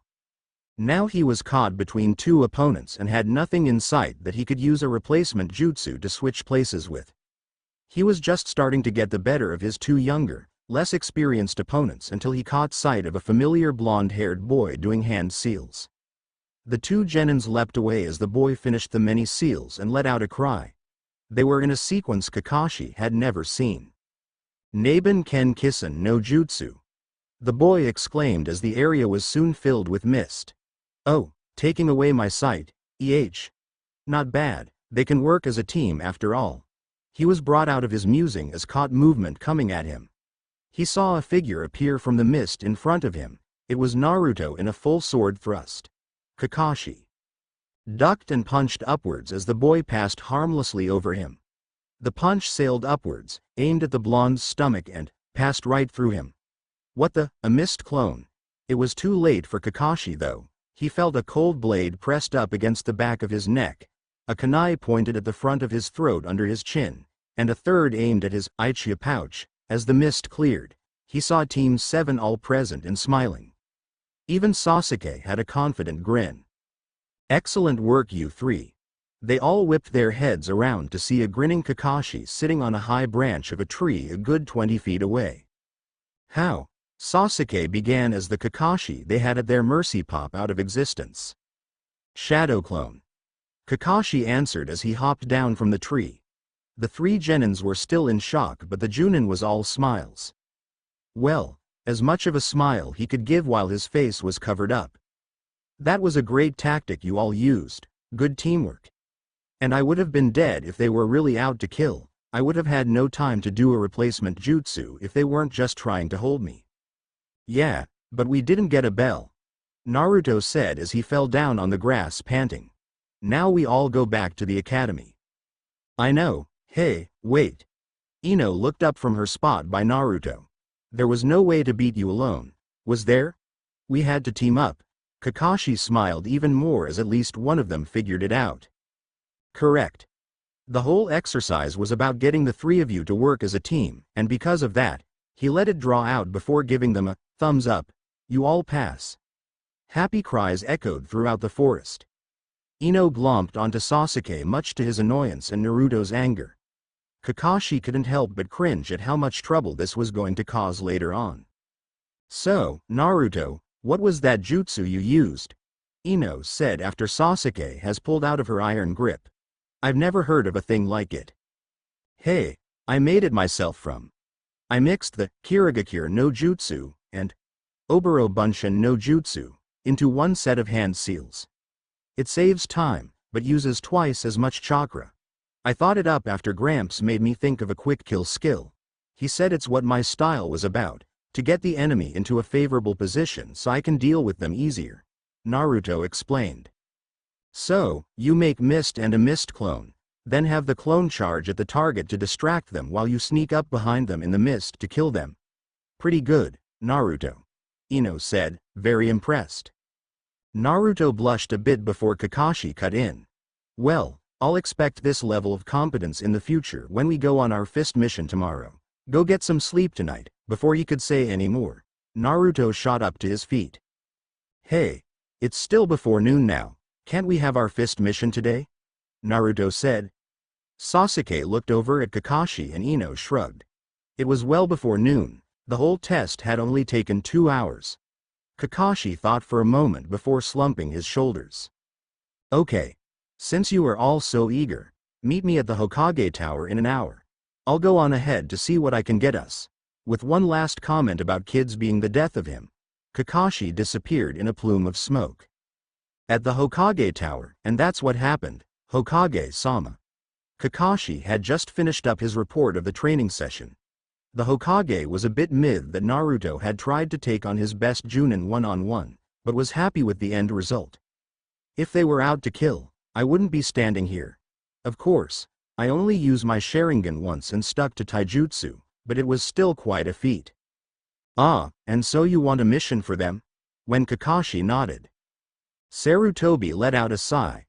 I have a mission that I need to be done quickly. I didn't want to expose them to such violence so early in their lives, but I can think of no one better for the job.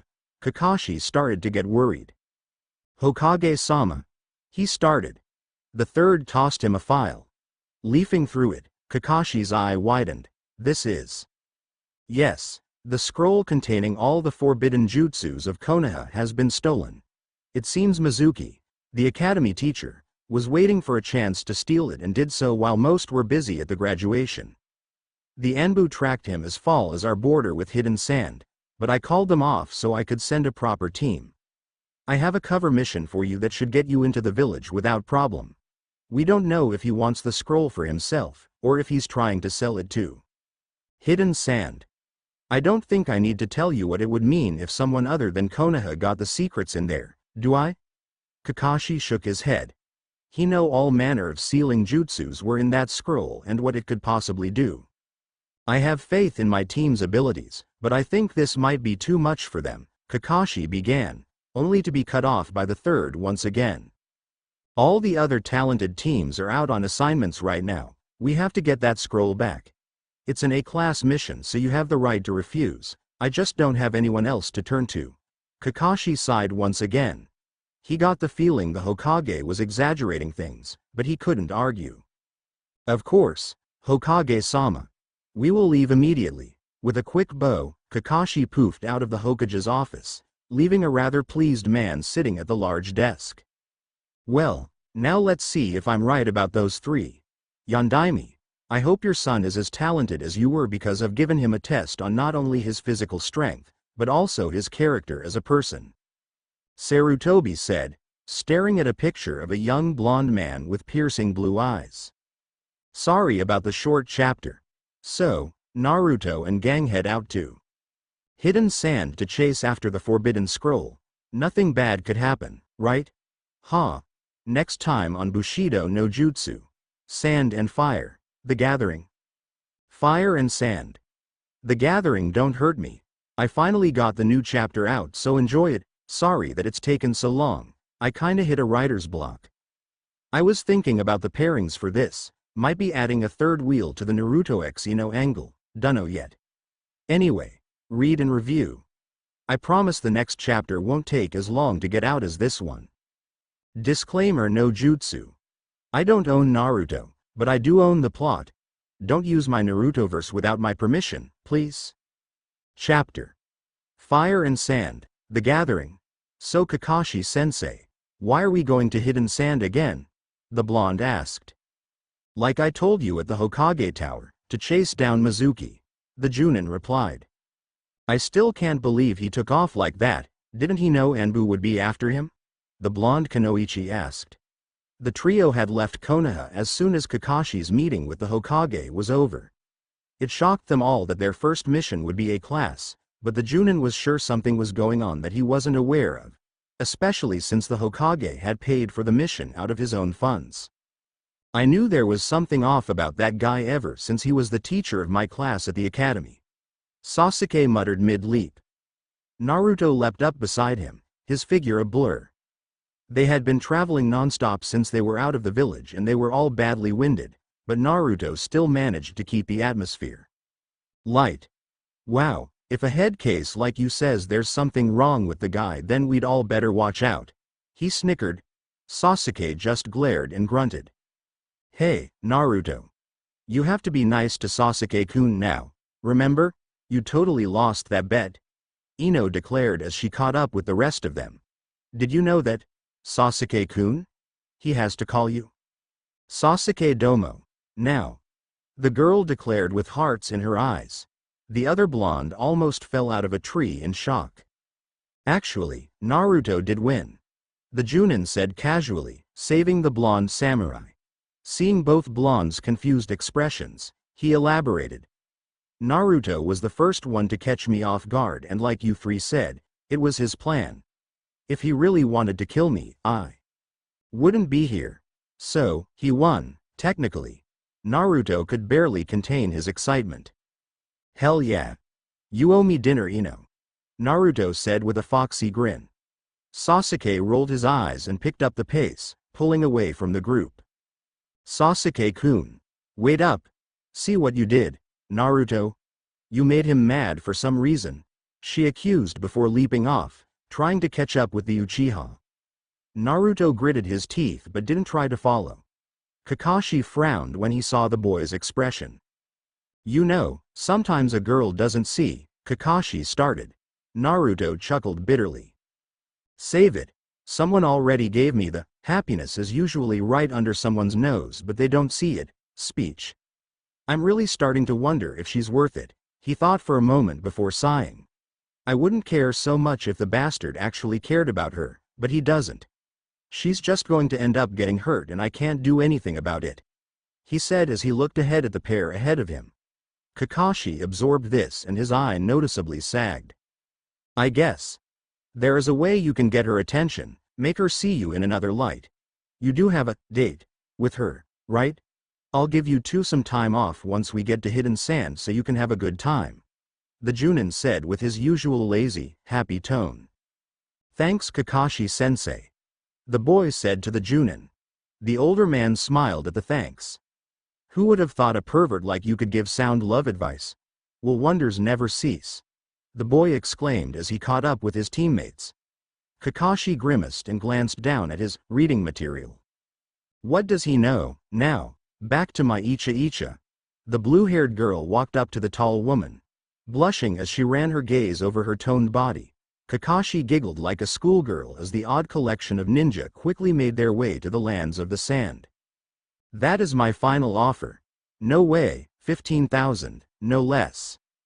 Half of that, have we? Deal? What the heck are those two talking about? Asked a blonde-haired girl. Her and a young boy were standing outside of the cage's door trying to eavesdrop on the muffled conversation. How am I supposed to know? If we get caught we're going to be in trouble, Tamari. The boy whispered. He had a wrapped object strapped to his back and was wearing face paint. They both put their heads to the door and continued to listen. Yes, we have a deal. Have fun with your scroll, Kage-sama, came the voice from inside the office. The pair of sand nins heard footsteps and hurriedly scurried from the door. They stood sagely to the side of the room trying to look like innocent 12-year-olds. The silver-haired man that came through the door looked at the two in passing as he walked off. The pair let out twin breaths of relief. Thought we were caught, the boy said. The girl's ego swelled for a moment as she struck a pose. Like that could happen. We are the #1 genins in Hidden Sand, no way anyone could catch us spying, she exclaimed. They both were startled by the stray waves of sand that whipped up near them. The familiar feeling of dread welled up from their very souls as they watched the sand increase into a small sandstorm in the corner of the waiting room. They both shook involuntarily at the new visitor. A young red-headed boy stood where there was once a small whirlwind of sand. His cold eyes shifted to the other two ninja. Dark ringed eyes meet the two sand nins. He blinked, then walked over to the door of the cage's office with his arms crossed. Tamari almost broke out into a sweat as she eyed the large gourd on the boy's back. We have an appointment, come. The boy amended before disappearing into the cage's office. The other two ninja let out the collective breath they were holding and followed him in.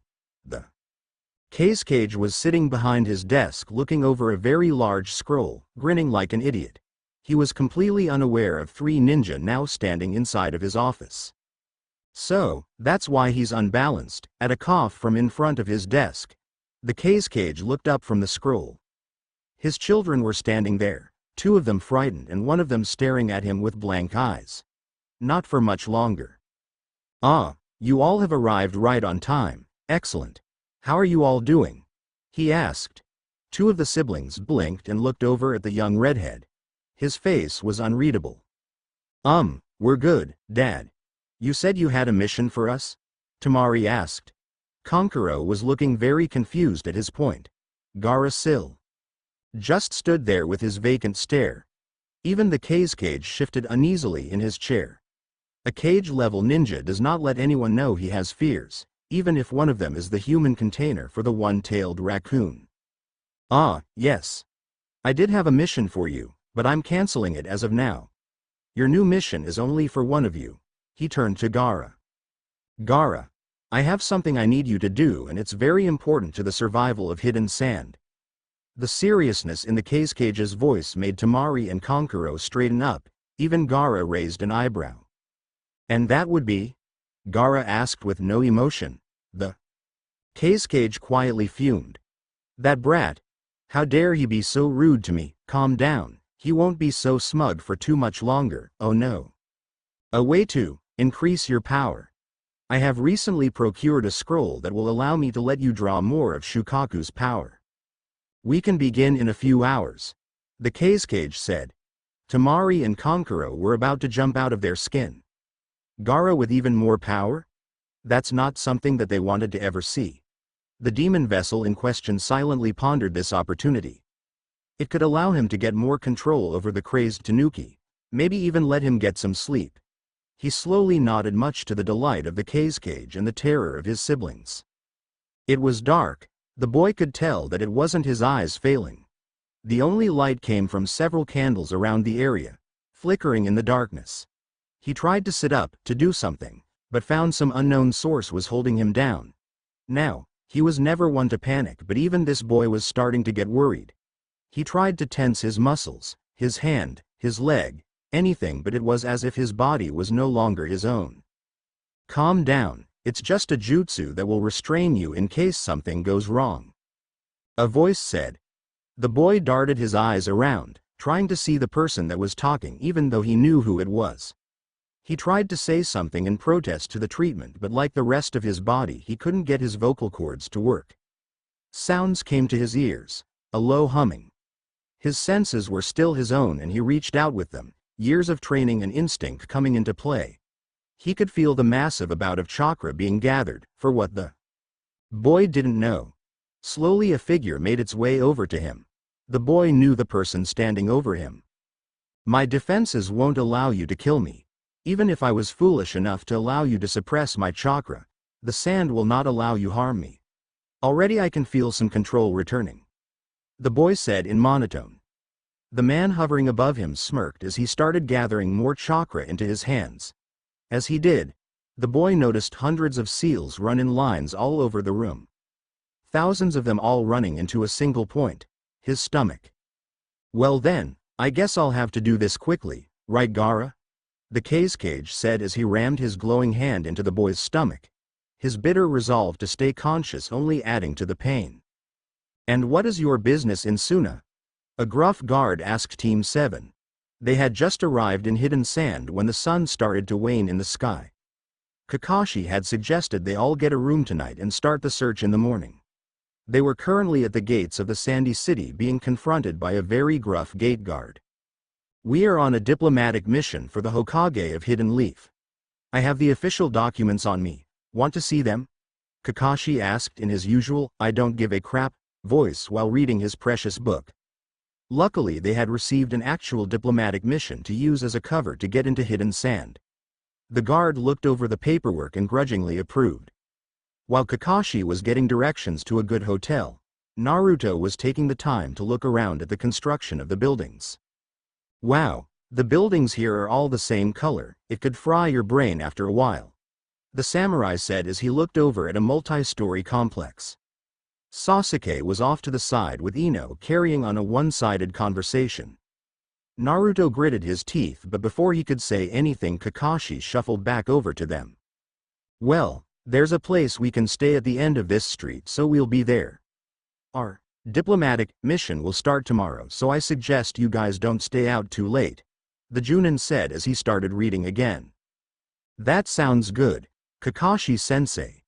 Ino chirped happily from her place beside Sasuke.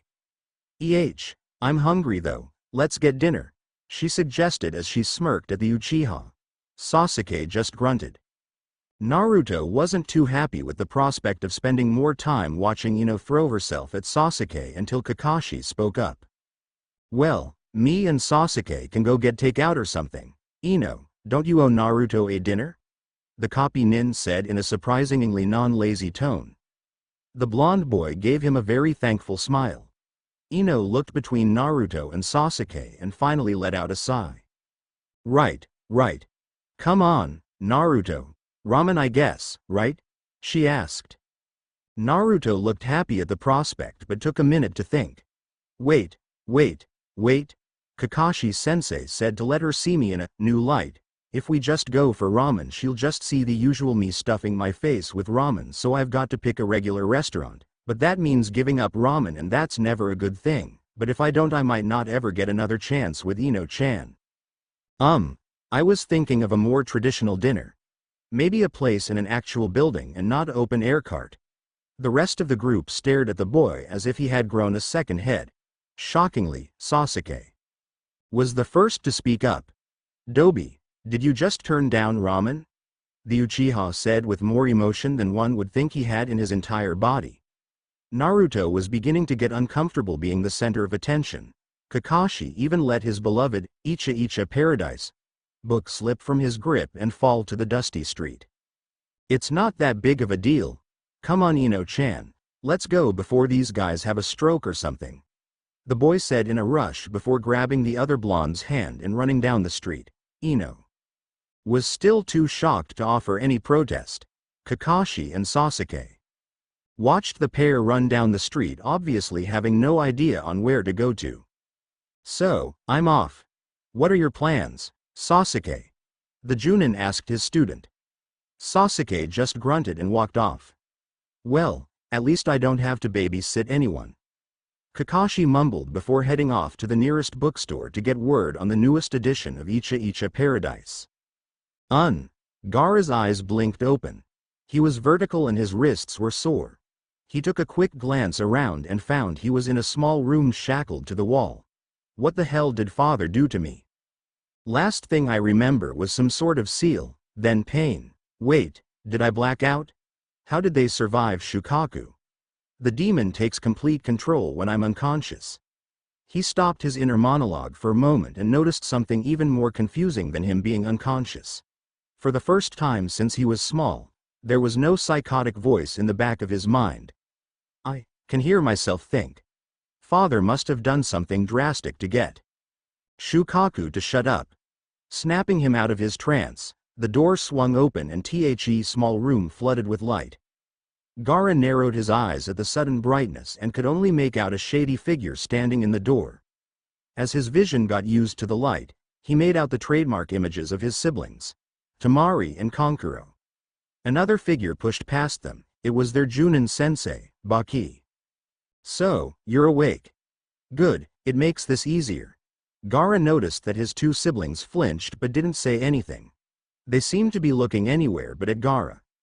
Sabaku no Gaara, you are hereby condemned to death by the Kazekage for your crimes against the populace of Hidden Sand. Gaara didn't show any visible emotion, but his mind was buzzing. You will die tomorrow morning at first light. I'm sorry it's come to this, Gaara. The Kazekage is doing this for the good of the village, you know. Baki was trying to sound upset. But anyone with half a brain could tell he was holding back his smugness. Really? Gaara asked as he raised an eyebrow. How many times in the past has the Kazekage tired to kill me? The shackled redhead asked. His siblings seemed to be a bit shocked that their brother could say a full sentence, but they were still somber and quiet. Oh, I don't think we'll have a problem with you now, not thanks to our recent acquisition of a certain scroll. I'm sure you already noticed the effects. Your demon wasn't let out when you were unconscious should be the most glaring result. Thought you were smarter than that, Gaara, Baki said with a smirk. Gaara had had enough of this cocky idiot. He willed his sand to simply crush the man and break his restraints, only nothing happened. He tried again to will his sand to go forth, but again, nothing happened. Gaara's eyes went wide and he turned to the man who was now laughing. For the first time since he was a child, he felt fear. "What did you do?" the boy yelled. Temari and Kankuro took a step back once they saw their brother's rage. They knew all too well what Gaara was capable of when he really loses it, but Baki only laughed harder. "I didn't do anything. The cage merely increased the points on your seal. Before, you only had a partial seal, that's why you were so insane, that's the word. Anyway, now that you have a full 8-point seal on that demon of yours, you can't do anything with your sand in the way of defense since the demon no longer has any control over anything that you do, including your sentient sand. To sum up, you can now be killed," Baki said triumphantly. Temari and Kankuro grew wide-eyed and looked at their brother. They were waiting for their sensei to get crushed to death. "So, that's what the scroll was in father's office?" the blonde girl asked. She seemed a bit worried still but was no longer radiating fear. Baki nodded to the pair. "Yes. That scroll has all the secrets of Hidden Leaf, including advanced sealing methods. Luckily we didn't have to do any sacrifices to kill this lunatic because the original seal was already anchored to him. All Kage-sama had to do is increase the amount of points on the seal and he's rendered helpless," Baki explained. The man seemed to get an idea and stuck his head out of the door to look for people nearby. After making sure no one was around, he turned back to the pair of sand nins. "You know, you guys have had to deal with him for years. If you'd like, I'll let you work him over for a bit before he's killed tomorrow." Gaara looked at his siblings. He expected them to beat him to within an inch of his life and merely hung his head. "No, I don't think we will." Gaara lifted his head to look at his sister. She was fidgeting, but still had a resolute look in her eyes. "No matter what has happened, he's still our brother. He's going to die anyway. No need to make him go through this as well." Baki frowned but let it go. He turned to Gaara and smirked as he walked out the door. "Fine, let's get going then. We do have a mission to do in the morning, so I'm going to turn in. Crowd control for something as flashy as a public execution is going to be a pain. Maybe you two should go out to eat or something to celebrate," he said as he was walking out the door. Kankuro looked back and Gaara before following him at a slow pace. Temari was about to head out as well, but Gaara spoke up. "Thank you, Temari," the boy said as she passed through the door. She stiffened a bit but continued to walk, leaving the demon vessel to ponder his fate. "Darn it, Naruto. How could you get us lost?" Ino huffed. The object of her ire had led them off down some nameless street in search of a meal. The blonde girl really didn't know why the boy was putting so much effort into this. It's not like he's never had anything to eat before. Seriously, do you even have any idea where we're going? Nope, he replied with a grin. Ino couldn't help but chuckle. That's just like him. Rushing into a situation without any idea what he's getting into. She smiled mentally. The street they were walking on led to the massive Kage tower in the middle of the village. Once the team was inside of the village, Kakashi had ordered them all to take off their hite-ates to avoid any unnecessary complications. Sand Nins were known for their completeness with other villages. To the casual observer, the pair would look normal even with the two swords that were tied around Naruto's waist. The pair had been wandering around for a good 30 minutes chatting as they went.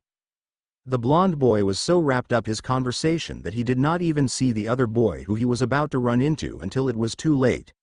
Knocked off balance, Naruto managed to keep upright, but the other boy wasn't so lucky. He fell flat on his back. "Hey, watch where you're going," the boy said as he picked himself up. Naruto studied his face for a moment. He had kabuki pain on that made him look like he was wearing a mask. He also had something wrapped up on his back. He was helped up by a girl. Naruto couldn't help but notice how pretty she was. She was a few years older than he was, maybe 14. Her hair was done up in a quad ponytail, something he had never seen before. She was wearing a light blue dress that was form-fitting, It was also trimmed in fishnet, and a giant weapon strapped to her back seemed to frame her appearance.